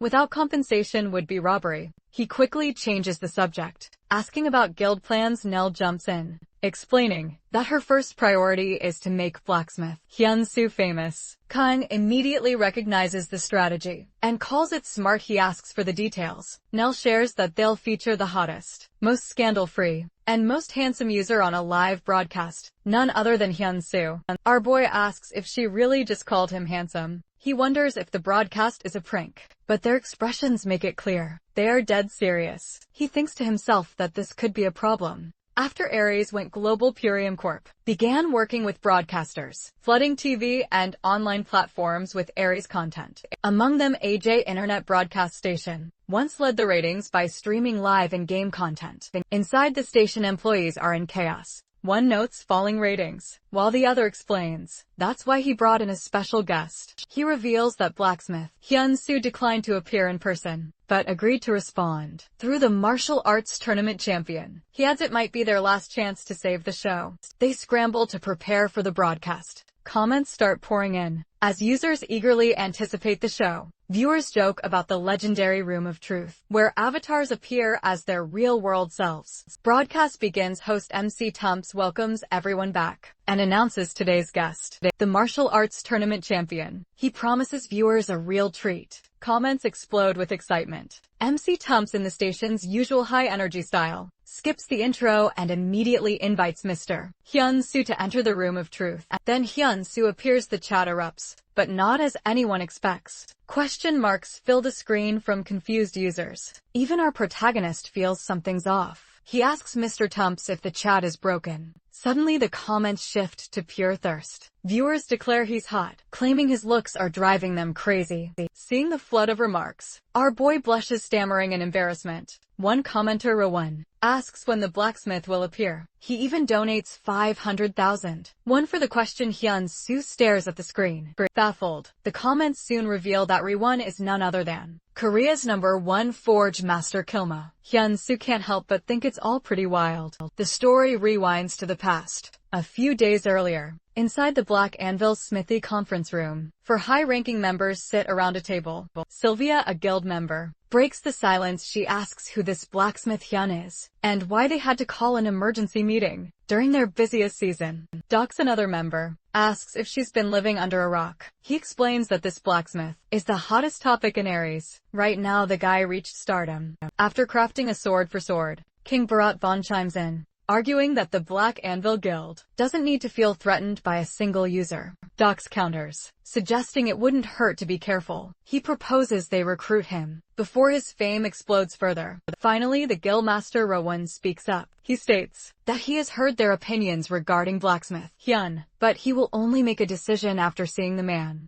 in person. Back in the present, Hyun-soo stares at the broadcast screen. He spots a comment from Rowan, who asks when blacksmith Hyun will appear, and donates 500,000 won. The chat is losing its mind. Even our boy is taken aback by the whale donation. MC Tumps stands up excitedly, thanking Rowan for the cash. He announces that a big shot has joined the broadcast, none other than the master of the #1 domestic smithy guild, and the second-ranked blacksmith. Jokingly, he says that viewers couldn't pay to see a VIP like this, and urges them to open their wallets. Suddenly another donation pops up, 100,000 won from blacksmith Hyun. The message states that he will accept the interview through Hyun-soo today. MC Thumps shouts in excitement, declaring that blacksmith Hyun has arrived just in time. Our hero smiles to himself. He realizes Nell has set the stage perfectly. With that donation, she has convinced the audience that our protagonist and the blacksmith are two different people.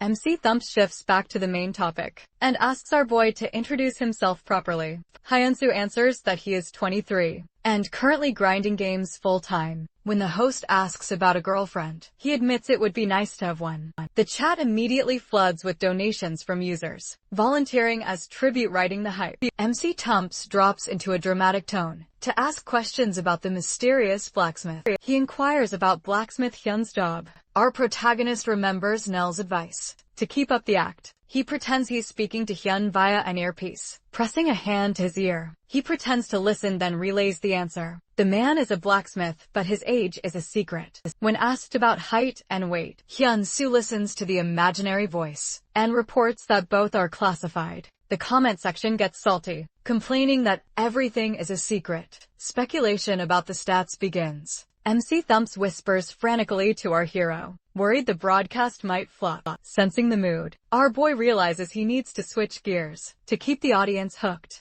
Hyun-soo quickly declares that the blacksmith would like to introduce himself through his work. MC Thumps, confused for a moment, asks if he means himself. Our protagonist hurriedly clarifies that it's Hyun, speaking through the earpiece. Recovering quickly, the host says that's perfect. He has prepared content to showcase blacksmith Hyun's work. He clicks a panel and announces a fantasy collaboration. Tournament winner Hyun-soo and blacksmith Hyun teaming up for the time attack dungeon mission. The rules are straightforward but brutal. Blacksmith Hyun must craft 3 artifacts within 10 days, and our hero must clear the dungeon using only those artifacts. Chat fills with skepticism. Viewers point out that making 3 items in such a short time is nearly impossible. Even a top-ranked blacksmith would struggle to produce more than common ranked trash. MC Thumps thinks to himself that this high-stakes content is exactly what could revive his channel. Suddenly, Rawon donates 1 million won and adds a challenge. He'll pay 1 million won if a rare item appears, 3 million for epic and 10 million for unique. He asks if he can place this mission bounty. MC Thumps gasps at the offer. Rawon adds another condition: if they fail, they must reveal information about the sword made for Sword King Bharat. The host calls it crazy content. Rawon waits, eager to see if they can prove themselves. Listening to his earpiece, our protagonist announces that the blacksmith accepts the mission. Later, Nell sits quietly reading community feedback. While our boy rests, she tells him the community is buzzing about him and asks how it feels to be famous. When he zones out, Nell snaps him back to reality by grabbing his shoulder. She asks what kind of amazing item he's planning to make. Our hero says he's still cooking. He explains that he intends to create a rare grade item, at minimum, but since Rowan raised the stakes, he wants to flex by aiming for a unique grade. Nell notes that the community is treating this as a duel between blacksmith Hyun and Rowan. Our protagonist insists it isn't really a duel, but she stops him. She argues that it has already become a versus match. Nell explains that if he clears the mission, aside from the donations, his fame will go to the moon. Black Anvil will likely try to recruit him. Hyun-soo asks what happens if he fails. Nell bluntly replies that his value will tank, because the specialness will vanish. Our boy stands up. He declares he'll succeed no matter what. He thanks Nell for the motivation and ushers her out, saying he needs to focus on crafting. Standing outside, Nell wonders if he truly just kicked her out. 10 days later, inside the time attack dungeon, the landscape is crawling with orcs and goblins. The broadcast is live, with over 80,000 viewers tuned in. A staff member whispers to writer Kim, asking if these are their peak days. Kim quietly hopes the content will be a hit. MC Thumps announces the start of the first stage. About 40 monsters wait below the cliff. The mission is to break through them and destroy the red jewel on a hill 400 meters away. He notes that the current first place holder is Prao, ranked 7th in the unified rankings, the record of 1 minute and 23 seconds. If our hero sets a new record, he'll receive a prize of 10 million won. The chat erupts in excitement over the prize money. The countdown begins. Hyun-soo stands on the cliff, looking down at the horde. He mutters that the artifact he'll showcase today isn't a bow or an arrow, but a gauntlet equipping the new item. He draws his bow thanks to the gauntlet. His strength has increased by 111, and his attack range has expanded significantly. Hyun-soo releases the arrow. The massive strength stat buffs its penetration and destructive power. The arrow tears through the monsters, clearing a path instantly. It flies 400 meters to shatter the red jewel. Floating in the air, a notification appears, confirming a new record in the time attack dungeon. Stage 1, 41 seconds. MC Thumps congratulates him and announces that since a new record was set, he has won the 10 million won prize. Our hero smiles at the camera. He thanks the host, but corrects him, explaining that the amount he'll be receiving is actually 20 million won. MC Thumps asks for clarification. Hyun-soo looks into the camera, reminding Rawon about the bet. He reveals that the gauntlet is unique. Watching from his screen, Rawon sits in stunned silence. A comment from Rawon appears, demanding immediate details about the artifact. Hyun-soo agrees and raises the gauntlet, which shines with a brilliant golden light. He opens the status window for viewers, revealing it is indeed a unique grade item. Upon seeing this, Rawon sends a sponsorship of 10 million won. Right away Hyun-soo thanks him for the generous support. He announces that the blacksmith has an exciting proposal to auction off the artifact. Live right now. Rawon instructs his subordinates to keep an eye on the situation and report any important developments. Our protagonist launches the auction, stating the blacksmith wants to start the bidding at 10,000 gold. And at first the chat goes completely silent. Our boy looks uncertain, wondering if the starting price was too high, or if Nell's strategy has backfired. Just as he begins to worry, a bid comes in at 15,000 gold. Bidding takes off like a rocket, quickly climbing to 40,000 gold. Hyun-soo bows to the camera, thanking everyone on the blacksmith's behalf. Though he is inwardly thrilled by the enormous payout, he instructs bidders to send their final offers directly to the shop. MC Thumps addresses the audience, thanking them for their patience. As the second stage begins, he mentions that the auction is still ongoing and encourages viewers to look forward to the next artifact. Meanwhile, inside the dungeon, our hero now faces a level 121 Cyclops. The monster hefts its enormous stone weapon. Hyun-soo leaps high, aiming for its head. The Cyclops tries to swat him from the sky, and commentators speculate that our boy might be toast. However, he lands safely. Then he leaps again, clashing his sword against the monster's club. The Cyclops' weapon shatters on impact. Seizing the moment, our protagonist slices the creature from head to toe, deleting it instantly. The chat erupts in amazement at his skill in taking down such a tanky foe. Hyun-soo turns to the camera. He relays a message from the blacksmith that the second item's grade isn't especially impressive, despite that the viewers clamor to see it and urge him to stop trolling them. With false anticipation, he reveals the great sword. It is only normal grade. The audience is baffled by the dramatic drop in quality. They question why there's such a massive gap between the unique gauntlet and this vanilla sword. Our boy laughs awkwardly, agreeing that it is disappointing. Privately, he knows the truth using his skill god's emergency. Crafting twice in a row triggered a hidden penalty, nerfing the item tier by 2 levels. He thinks it's unfair, since there was no warning about this mechanic. While watching the broadcast, Rawon mutters that maybe the blacksmith simply got lucky with the first item. At that moment, he receives a call from his guild boss. The boss asks if he's watching, and suggests that, despite the letdown with the second artifact, they should still try to recruit the blacksmith. Rowan proposes a signing bonus of 2 billion won. The boss agrees. Rowan wonders if it's overkill, but decides it's better to secure skilled talent. Just in case, however, Rowan pauses when he notices a detail on the screen. The Great Sword's item description mentions it unintentionally received a penalty. He stares at the text, unable to figure out what that means. Back on the broadcast, MC Thumps hypes up the crowd. He praises our hero for clearing the second stage so cleanly. He announces that the final stage won't be a walk in the park. A large number of boss-level monsters are about to appear. Hyun-soo must avoid them and reach the flag on the hill. The main threat is a level 138 werewolf, renowned for its incredibly tough hide. The host notes the success rate for the stage is under 20%, and even the current record holder barely scraped by. Listening to the explanation, our protagonist mutters that there's no point crying over spilled milk. Regarding the earlier weapon failure, determined, he decides to focus on the final stage. Commentators joke about having ordered chicken for a long show and urge him to get started, ignoring suggestions to run away. Our boy declares he has no intention of fleeing. The crowd is puzzled by his confidence. Hyun-soo announces that with his next weapon, he intends to hunt them all down. Blue energy begins swirling in his palm, forming the shape of an arrow. The viewers dismiss it as a bluff. Suddenly a horde of wolves appears, snarling and roaring. Junsu aims the energy arrow and fires. He hits one wolf right in the eye. The others charge, their strength overwhelming,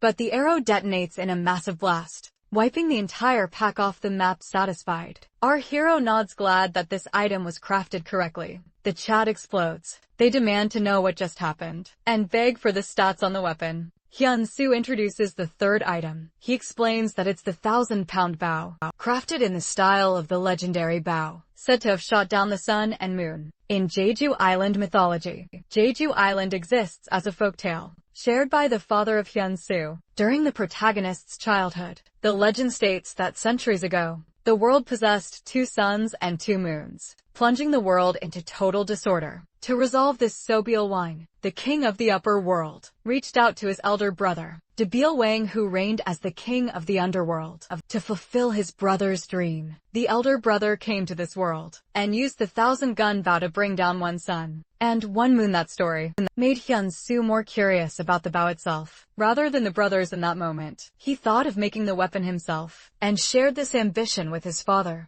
Later on, when our boy grows up, he attempts to craft it using his knowledge and Ares technology. He faces a significant challenge regarding the weight of the bow, as he is unable to determine how much personal strength he needs to increase to wield it. Then, our protagonist thinks of a solution. Instead of putting weight into the arrow itself, he decides to increase the weight of the enemy after they are struck by an arrow. To complete the craft, Hyun-soo uses a special type of wood, acting as a material for special abilities, successfully creating a new type of 1,000-gun bow. Now in the present, our hero is fighting his enemies and killing them one by one. Moving forward, Hyun-soo kills 10 werewolves, which appears amazing to the host, who cannot believe he eliminated all these werewolves. With a single arrow, the chat goes crazy over the feat, claiming it is their first time experiencing such a thing. Suddenly, our boy finds the atmosphere inside the forest suspicious as he tries to understand the change. A group of werewolves charges toward him from the dark. No trace of fear appears on the face of our hero as he prepares to attack, but then his body begins to tremble. Hyun-soo cannot understand the reason for this, so the system explains that his body is giving a fear response due to the roar of a powerful predator. The system also announces the start of a new story. King of Werewolves. Fenrir's fragment of level 178 is descending. Whoever hunts it down will receive plenty of rewards. Looking at the screen, the host appears terribly scared, while the chat discusses Fenrir, who is famous as a legend in Ares. Our protagonist's body does not work properly due to the fear of the beast. Fenrir attacks our boy using its blood claw, resulting in an injury. The system announces a bleeding effect due to the previous attack. Between the fear and the bleeding, the physical abilities of our hero worsen. Seeing his strength decreasing, Hyun-soo uses his items and gains a strength stat of 111. At this moment, Fenrir uses Claws of Destruction on our protagonist, which seems quite dangerous looking at the situation. The audience and the host worry about Hyun-soo and wonder if he will survive this attack. After making the strike, the werewolf stands looking for our boy, who has just vanished out of nowhere. Hyun-soo counterattacks Fenrir, calling it his decisive move. He attacks right at the eye of the wolf, making it fall to the ground. Yet, it still tries to catch our hero with its other claw. Dodging the strike, our protagonist makes his last move and hits the eye of Fenrir with an arrow, calling it the real weapon. With this attack, the weight of 1,000 gun shifts to the Fenrir at the point of impact, which results in the beast getting stuck deeper into the ground. As the tables turn, it appears even more shocking to the host, who looks at the screen in disbelief. Later on, our hero jumps into the hole where Fenrir lies and sits on its head. The host yells in disbelief, since he cannot understand how that bow worked. On the werewolf seeing this, the audience begins to ask for the 1,000-gun bow, so they can buy it, apologizing to them. Hyun-soo states that, after seeing the power of this weapon, the big bro has changed his mind and is not selling it. The chat pleads with our boy, asking him to tell the big bro to sell it, promising to become his fans in return. Jumping out of the hole, our hero again apologizes to the audience for not selling. Holding the 1,000-gun bow in his hand, Hyun-soo offers the archers a deal. The big bro will accept a crafting request from one of them. He orders them to send a message to the blacksmith shop of Hyun-soo to get selected. Then, the screen vanishes as he thanks the audience for watching his live. Later, our protagonist goes back to his rented shop, talking about how the broadcast turned out really well. Moreover, during the competition, he gained legendary materials and experience. As he looks at his level on the system, it has increased to 100, with an HP level of 82%. The system notifies our hero that he is now eligible to build a guild. Thinking about Kim Ji-han, and now, our protagonist is happy, because he now has the authority to invite them to his guild. He also thinks of bringing Banya as a vassal. Now that it is time to set the name of the guild, our boy begins to think about it, since he wishes for a bright future with this guild. He names it Gwangmyeong once the procedure is finished. the system notifies our hero on becoming a guild master and receiving the title of Lord's Grace. After that, he receives a notification of Nell and Bark joining his guild. Bark praises Hyunsu for giving the guild a good name, and Nell agrees. Following this, Nell begins to search for a base of operations, and our hero encourages her. On a call, Nell asks our protagonist what he is going to do. During this time, Hyunsu answers that he is going to fulfill the promise he made with Barrett. This appears intriguing to Nell, so she questions him. Our boy explains that Barrett asked to look for him after establishing the guild. At the same time, he is also going to the Goyard Kingdom. On the other hand, a man serving His Majesty of the Goyard Kingdom suggests he should not allow Hyunsu to enter their territory. The Majesty states that he is not someone who hastily makes decisions, so there is no need to worry, all while he pets his werewolf sitting beside him. Later on, our protagonist receives a call from the broadcast station. The man on the other side shows his appreciation for the recent broadcast, which blew up, and expresses interest in inviting him back again. Furthermore, the station has received 37 million won. The man claims that after the deduction of entry fees, our boy will receive a sum of 25 million won. They will also include prize money of 10 million won. Since Hyunsu has set a new record regarding blacksmith Hyun, the man questions the payment details. Our hero explains that he will give the blacksmith the money himself, so they do not have to worry about it. After that, both say goodbye to each other and end the call. Holding a sandwich in his hand, Hyunsu looks at his phone and stands in utter disbelief at receiving 25 million won. Moreover, he receives a message that his gauntlets just sold to a couple, counting the money from the broadcast and the sale of the gauntlets. Our boy cannot believe he has gained a total sum of 100 million won. Following this, he texts his manager, Nell, to log in while he does the same.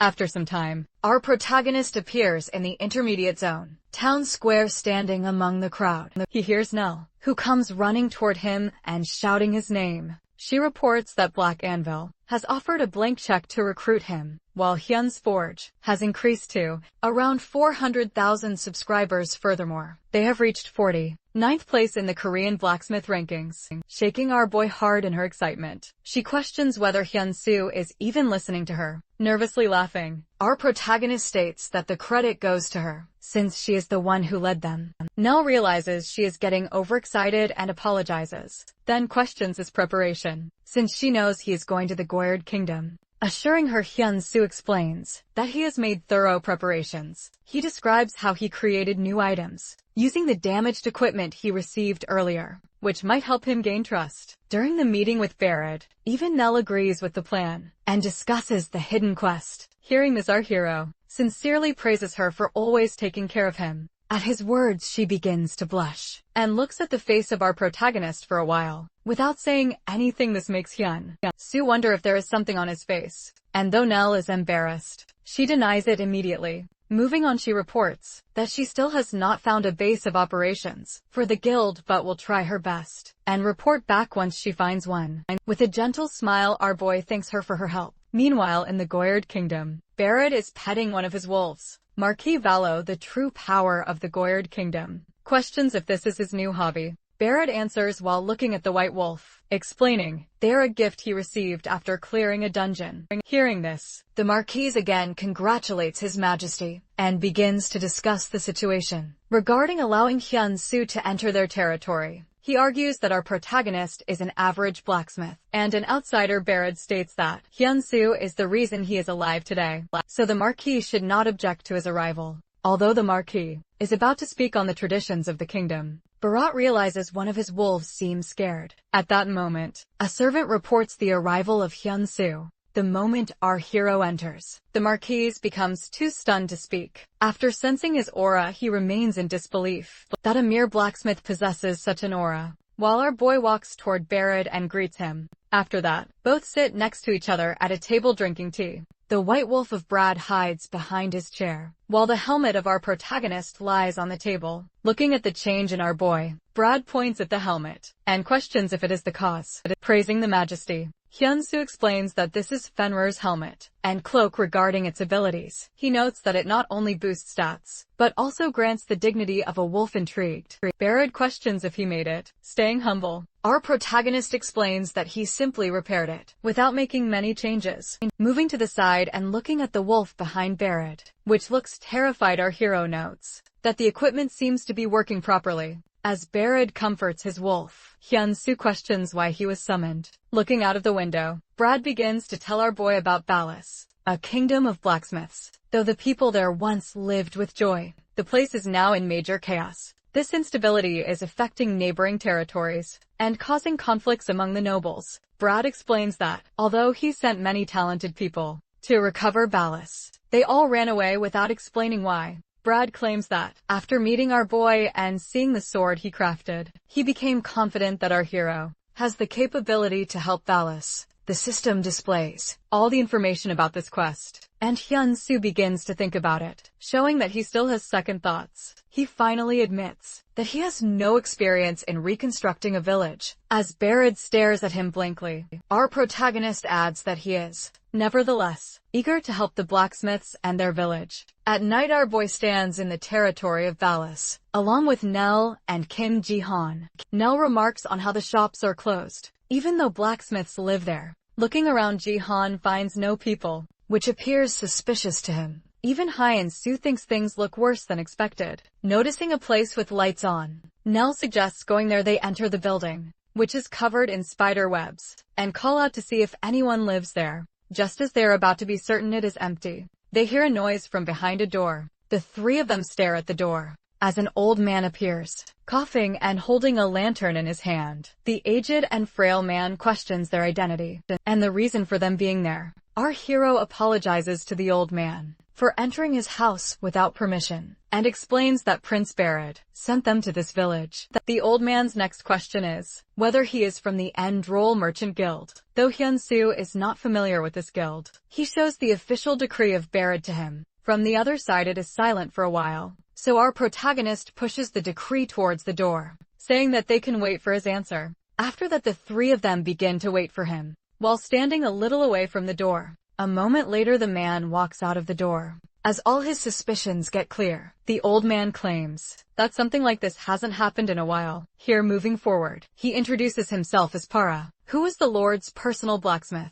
Talking about the village, Hyun-soo questions the reason behind no fire being here. Since it is night, Para begins to explain that it all started after the arrival of the End-Roll Merchant Guild in this village. Our boy wonders if he is talking about the same guild, which he mentioned some moments ago. Para claims it to be a long story, and questions if they still want to hear it. The conversation shifts to the time when it all happened, when the End-Roll Merchant Guild found out about the blacksmiths living here. They came with plenty of expensive items as gifts, since the territory lord wanted to promote the weapons, and the head merchant offered open trade. She accepted it wholeheartedly. After that moment, they settled in this village. But then one day, during a meal with the territory lord, the head merchant proposed a bet to her. Since the lord of this village was quite innocent, she accepted it, not knowing that the results would destroy them. The moment she lost the bet, she lost all her authority too, and an era of the End-Roll Merchant Guild started. Due to this, some merchants tried to escape, and for those who got caught, the head merchant made them their slaves. Hearing the story, Nell thinks they are very cruel.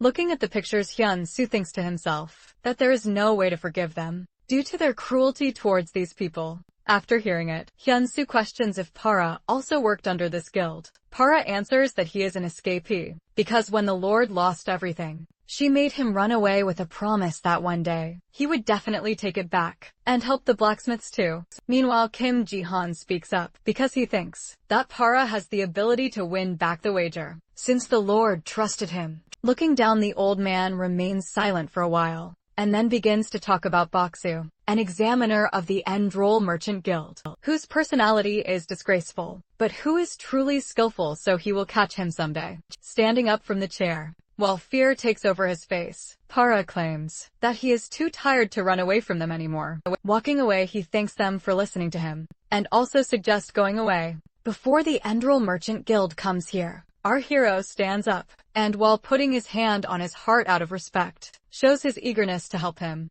Furthermore, he states that he is also one of them, a blacksmith, so he cannot bear their suffering. Para appreciates our boy but rejects it. As he begins to talk about other blacksmiths who came here before him, he gets interrupted by the loud voice of the door. At this moment, Boxa barges into the house and looking at Para, gets excited, since he has been looking for him for a long time. As he walks towards Para, the old man falls on the floor, while Boxu forces him to accept their wager. Taking out his sword, Boxa places it on his neck and declares that otherwise, he will kill him at this moment. His attention moves towards our protagonist and his fellows, and he questions whether it is Para's new crew. Taking out the system interface, Boxa shows the structure of the blacksmith shop, which he wants to create, and he is also confident that he is capable of crafting weapons with his knowledge and experience. Nell and Kim Jihan yell at Boxu, saying that he cannot do this. Jihan checks the level, which shows that Para is too far behind Boxu.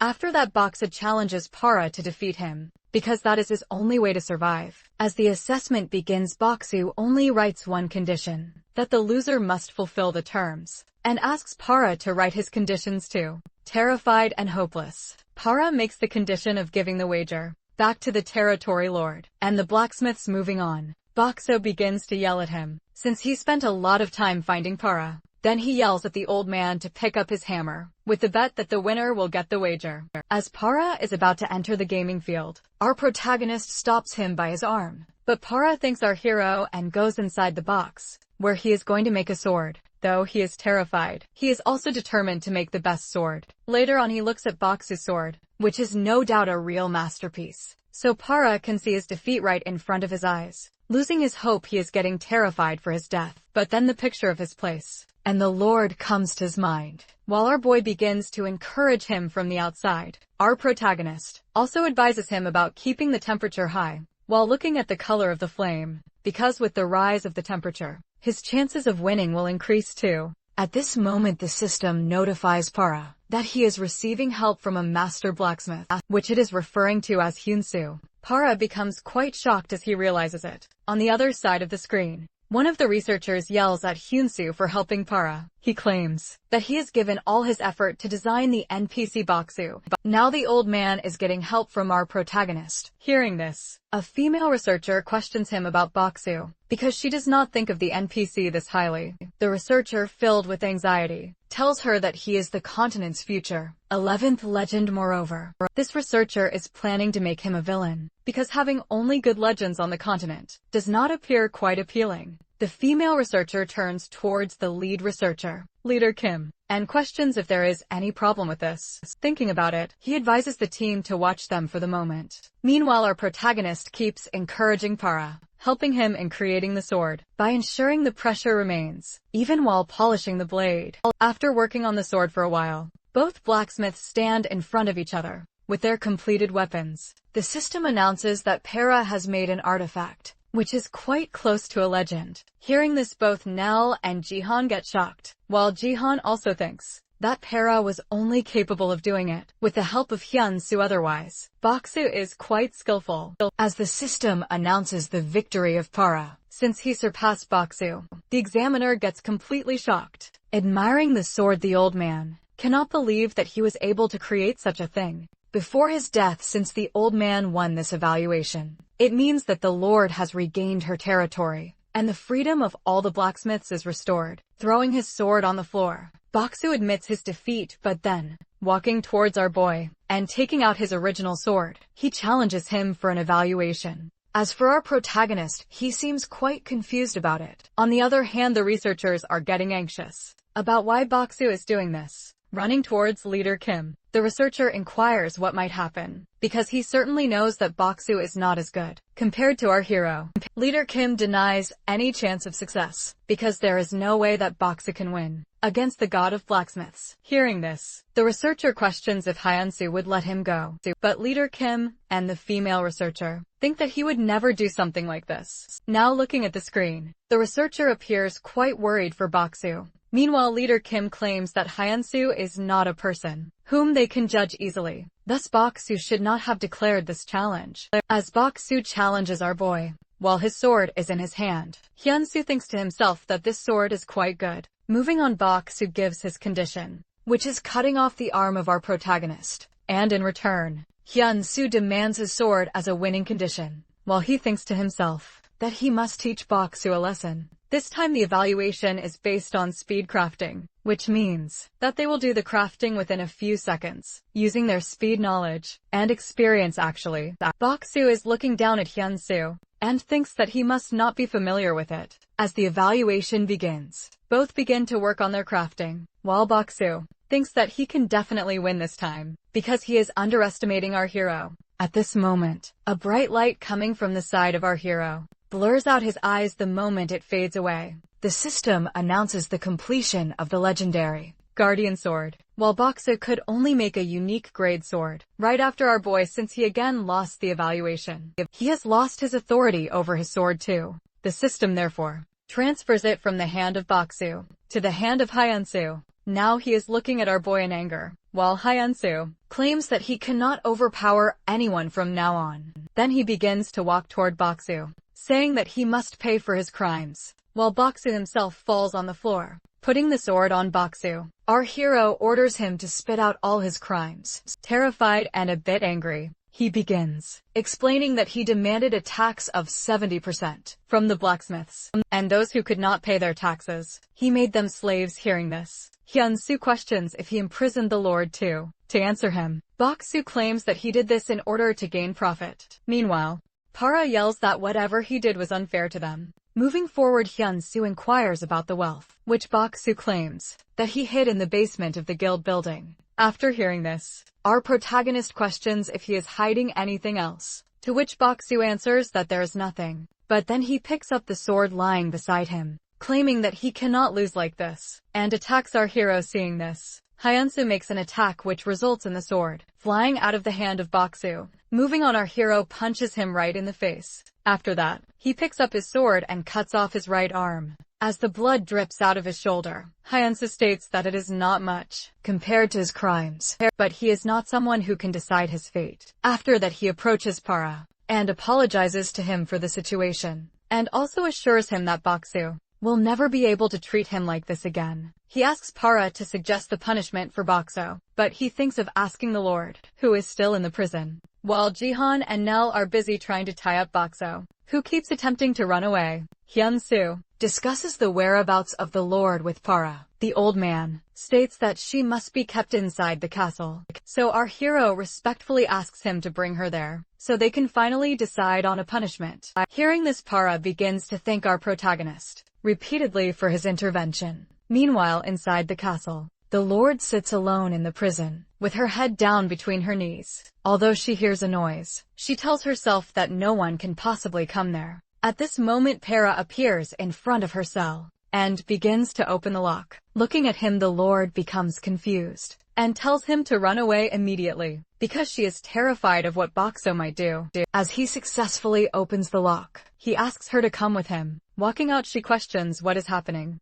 and Para answers that a stranger has saved them all. As the Lord listens in confusion, he further explains how that stranger won an evaluation against Baksu. Hearing this, the Lord stops walking, because she finds it impossible to believe that a stranger actually defeated him. Para reassures her that everything he said is true, and that all she needs to do now is punish that cruel man. He describes the stranger who helped them as a real blacksmith. The Lord still finds the situation hard to believe, but the old man insists she see it for herself. After thinking for a while, she finally decides to give it a chance. After some time, both finally reach the place where our hero and the others are waiting. As she opens the door, she cannot believe her eyes, as she sees Baksu on the floor, tied with ropes, since she is covering herself with a cloak. Our protagonist questions if she is the Lord. Taking the cloak off her face, she introduces herself as Belin, the Lord of the Ballast territory. She expresses her disbelief that Hyunsu actually caught him in this manner. Our boy answers that he had asked Para to punish Baksu, but the old man wanted the Lord to do it herself, which is why he called for her. After some thinking, Belen asks to take the cloth out of the mouth of Baksu, so she can speak with him. The moment Jihan removes it, Baksu yells out a scream, calling them all crazy. The Lord states that she once trusted him, but in return he imprisoned and betrayed her. She declares that, while she can bear what he did to her personally, she will never tolerate the cruelty he showed to her people. Therefore, she orders Para to seize all the assets of Baksu and release every one of the blacksmiths immediately. Meanwhile, Baksu continues yelling and shouting, claiming to be lord of everyone. At this moment, Belen punishes him by locking him in the dungeon forever. Upon hearing this, Baksu screams even louder, protesting that she shouldn't do this to him. Hyunsu's companion takes him to the castle to be confined, though Baksu keeps screaming for freedom. Once he is gone, Hyunsu turns towards the Lord, declaring that he can explain all the details now. After our boy finishes telling the whole story, the Lord proceeds to stand up from her chair. The moment Hyunsu inquires about the reason behind it, Lord Belen bows to express her gratitude. As tears roll down her eyes, she states that she should have protected her people, herself, and acted a little wiser, so things wouldn't turn out like this. Seeing her like this, Para reaches out, assuring her that Baksu is the one in the wrong, with ill intentions. He thinks she did her best for Balas's people, and in return the Lord thanks him. After that, our protagonist introduces himself as the blacksmith, Hyun, along with his manager, blacksmith Nell. As the scene proceeds, the Lord again bows in front of them, thanking them for saving her territory. Meanwhile, our hero and Nell embarrassingly try to make her get up, saying they did what they had to do. After that, she apologizes for the misunderstanding. They couldn't comprehend. Lord Belen explains that Para told her about a stranger who helped them, but she didn't believe him. She explains she has been taught since childhood that strangers only use them for their own benefits. But after seeing Hyunsu and his companions, she realized that good outsiders also exist. After that, she again thanks them for their help. Seeing her like this, Hyunsu thinks that, even though he came here due to Barrett, it is rather good that he did come, because he was able to help Balas Valley. And the blacksmith's lord, after talking with Para, announces that she will give them half of Baksu's fortune as a reward, but our protagonist rejects it. Instead, he wants the Lord to use it for the Balas people. He claims it would be more than enough for him to see this territory regain its past glory, which truly shocks the Lord. Hearing this, Para also thanks our hero for everything. Since Hyunsu helped the Lord and her people find relief from Baksu, our hero receives a message regarding the activation of the Lord's grace. This unique title is granted by someone who feels a deep sense of gratitude and wishes to show respect, or even become a vessel for the recipient. Looking at Para and the Lord, our boy is initially confused about who bestowed the title upon him. On the other side of the screen, a female researcher monitors the situation alongside Leader Kim. The female researcher suspects Para is the source, but Leader Kim thinks otherwise. He notes that the conditions for Para to become a vassal differ from those of Minor Banya, who is also a vassal to Hyunsu. Later on, he asks the researcher to think about it further. After reflecting for a while, she realizes the conditions are indeed different, because Para is the Lord's vassal. Leader Kim claims that Para is not allowed to pledge loyalty to someone else, otherwise it would be considered a serious crime. Although the researcher thinks the same logic applies to Lord Belen, the leader explains the splitting of the empire into noble and imperial factions, which resulted in the splitting of forces. This means Belen is the one who has just sworn her loyalty to Hyunsu. The scene shifts to Lord Belen, standing in front of our protagonist. She officially announces her loyalty to him.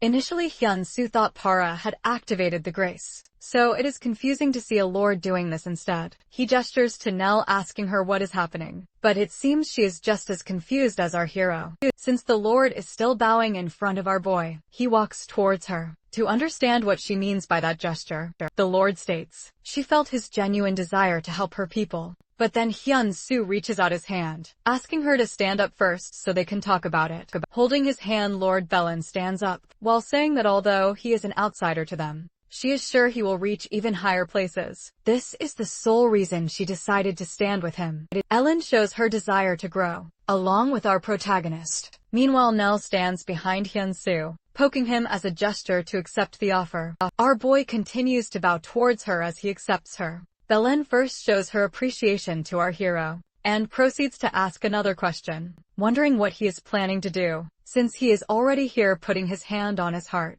Our boy states he wants to teach the blacksmiths although deep down, he knows he is doing this to complete Barrett's quest. Hearing this, Belen continues to thank our hero, which makes him feel a bit embarrassed. Now the Lord and Para are talking with each other, while Hyun-soo thinks about how he will be able to complete the quest. Since the Lord has become his vassal, this also means he will receive the taxes. So his priority is now improving the skills of the blacksmiths, so he can sell their weapons to the users. He thinks about securing the funds, but out of excitement he says it loudly. Everyone begins to look at him with curious eyes, which makes our protagonist quite embarrassed. The next day, all the blacksmiths are asked to gather at a place. By the Lord, all of them seem confused, wondering why they were summoned there. As everyone sits in their chairs, Hyun-soo appears in front of them. He first greets them and then explains his purpose, which involves him teaching them. Since most of the blacksmiths are older than our hero, they begin to gossip that he is just a kid with not much knowledge. It seems they are underestimating our boy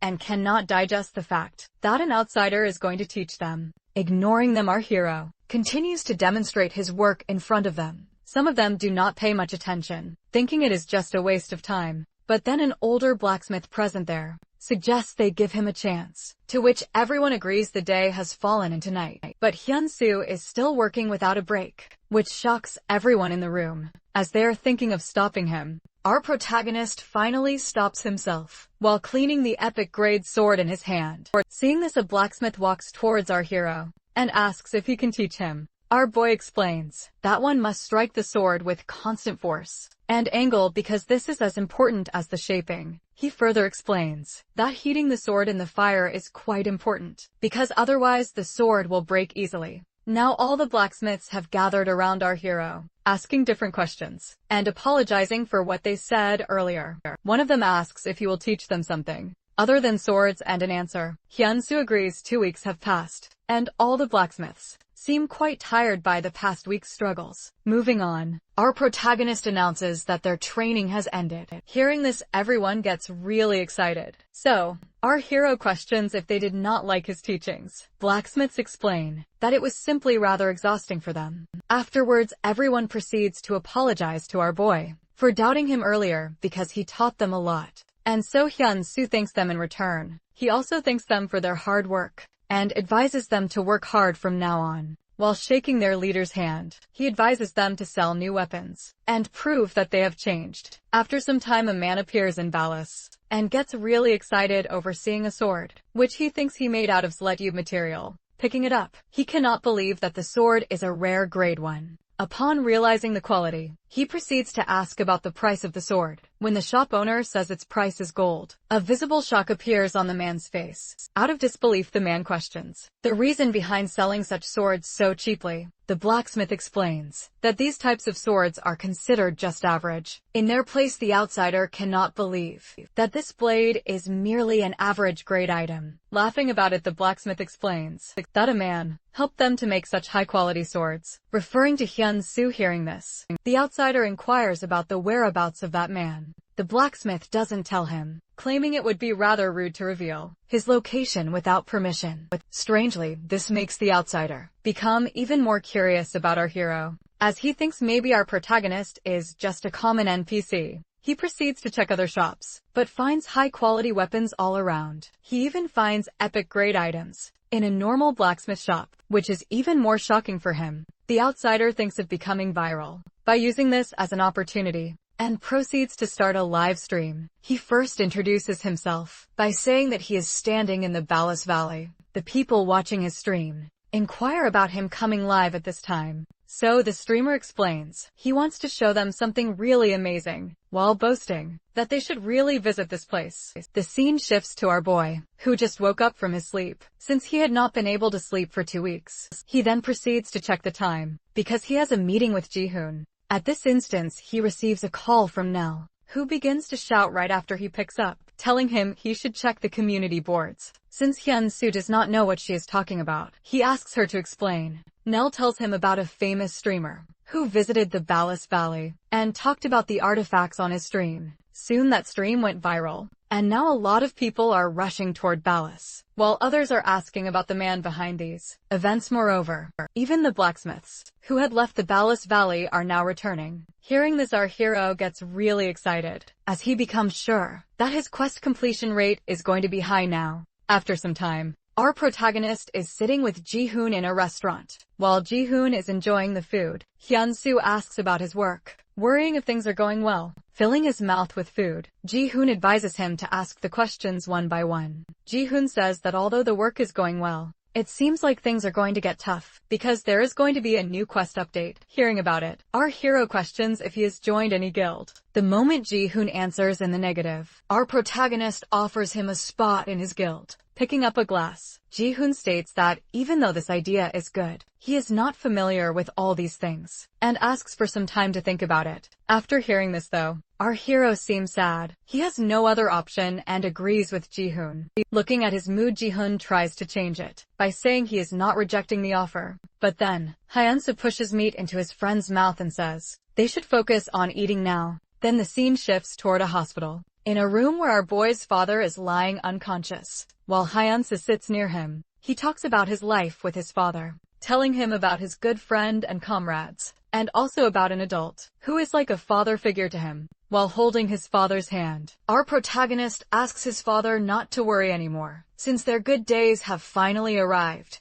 After that, he proceeds to go back, while promising his father that he will come back again. The next day, our hero goes to meet King Barrett, so he can report his return. As he is kneeling in front of the king, Barrett asks him to stand up, while inquiring about the task. Our protagonist explains he has completed his task, and then proceeds to talk about Bolsu, who is ruling over the people of Ballas. The king adds that he has heard Hyun-soo drove him out. Later on, he inquires about the development of the territory, which our boy explains has developed by 150%. Hearing this, King Barrett gets quite shocked. Hyun-soo further explains he taught a lot of things to the blacksmiths, which then resulted in an increase of visitors in Ballas, and that is how they significantly improved. Standing from his chair, Barrett praises our hero, and also gives him a prize of 1.5 million gold. Therefore, our protagonist thanks the king. Barrett further states that our hero has done more than he expected from him, so he wants to give an additional reward.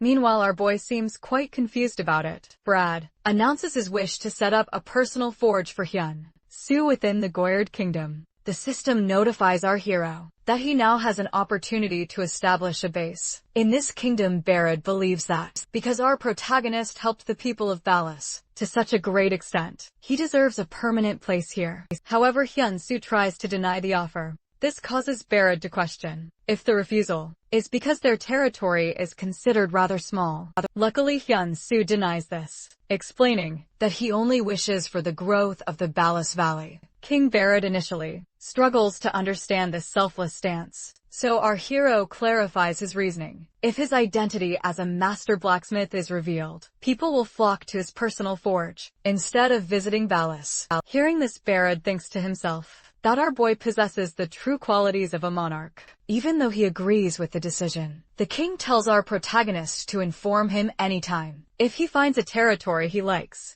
Our boy thanks the king, and Barrett then asks about his further plans. Our hero reports that he has a meeting with the Lord of Ballas. After this, as he prepares to depart, King Barrett states that if any missions for Hyun-soo arise in the future, he will send them his way. As our hero walks away, the king reflects privately that he is testing our protagonist to see if he is truly capable of becoming a monarch. As a few days pass, Nell calls our boy to the Freya territory. She asked Hyun-soo to meet at a specific location, and upon reaching it, our protagonist inquires about the reason for the summons. While sitting in a chair, Nell excitedly shouts that this place is going to be their guild's territory. Since Freya is not far from Goyard, and the user traffic is high, our hero finds the base quite impressive. Moving on, he mentions what Barrett asked him earlier regarding becoming a noble. Hearing this, Mel is visibly shocked. A noble NPC who isn't a royalty offering such positions is unheard of. Hyun-soo wonders if it is truly such a rare occurrence. Interestingly, when he went to meet Bellin after seeing the king, she also offered him a noble title. Bellin believes she is not yet eligible to be a full lord, and after seeing him, she realized he should be the one leading her territory. Thus, she begged him to become a noble. Moreover, as the lord of a minor territory, who hasn't sworn allegiance to anyone else, she is ready to give all her shares to him. If our boy accepts the shares, he will gain the authority to rule the territory. Hyun-soo wonders if the world wants him to climb even higher through these offers. Nell also thinks it is a unique case, but it seems the Lord has seen the potential in our protagonist and wants him as her noble. Hyun-soo remained silent for a while before pointing at some paperwork to inquire about its contents. Opening the file, Nell reports that it is his first official client, a person named Rizal who holds the 21st rank. Nell explains that Rizal is a high-ranking player who does not belong to any guild, even though the client has demanded a difficult artifact. Succeeding in its creation would make the reputation of our hero even higher. When our boy asks for the specifics of the artifact, she explains that the client wants an item imbued with a dragon's power. Hearing this, Hyun-soo is quite shocked. On the other hand, Rizal is currently sitting in front of Rowan, the master of the Black Anvil Guild. When Rizal explains the conditions for the artifact, Rowan simply denies the request, stating they haven't seen a dragon in a long time, which makes such a task impossible. Roselle argues that Rowan's guild is supposed to be number one and capable of creating anything, but Rowan claims the request is outside the boundaries of realism. He hands back the bag of gold, reiterating that it cannot be done. While walking the streets, Rizal wonders if Hyun's forge will even answer him. As they are famous for being unresponsive, he decides to make one last attempt. Just as he is about to send another message, he receives a notification from Hyun's forge, asking if he wants to accept their terms, meaning his commission has been accepted. At night he reaches the meeting place, requested by our protagonist. The moment he knocks, Hyun-soo allows him to enter. Hearing the voice, Rizal finds it sounds rather young. As he opens the door, he sees a man standing there, though his face remains hidden in the shadows. Our hero asks him to stay put, while Rizal questions if he is just a staff member, since he cannot see him clearly. Denying this, our boy steps into the moonlight and introduces himself as the blacksmith Hyun. Looking at our protagonist, Rizal realizes he is younger than expected. Moving on, Rizal explains the reason behind meeting him, personally asking if Hyun-soo can truly imbue an artifact with a dragon spirit. With confidence, our boy accepts the demand, stating he will make it, but a down payment must be made before starting. Apparently, our hero is saying what Nell instructed him to say, in order to look professional. Furthermore, he explains to Rizal that this artifact will be quite expensive, since he will make use of a dragon in it. Hearing this, Rizal wonders how Hyun-soo will manage it, since even Black Anvil claimed it was rather impossible. However, right now, he just wants to get his hands on the artifact. For his father, actually. Rizal's father is in critical condition and wishes to see a dragon, calling our protagonist his last hope. Rizal claims he wants to witness the manufacturing process of this artifact. At this moment, our boy realizes the true intentions behind the commission. Later, Hyun-soo proceeds to make the sword, calling it God's urgent crafting. The moment he reaches the end, a dragon appears in front of them, really shocking Rizal. Once the dragon disappears, our hero questions Rizal if he wants him to finalize the sword, to which Rizal answers yes. An hour earlier, Hyun-soo was discussing Rizal's request with Nell. Our boy seems confused, thinking about the reason behind such a request. Seeing him, Nell shows Rizal's initial request, where he stated it would totally be fine if the artifact's abilities were ordinary, because he just wanted a dragon to appear. Moreover, Rizal has been sending hundreds of such requests from time to time, even asking different guild leaders and summoners for a way to see a dragon. Hearing everything, our protagonist realizes the client just wants to see a dragon,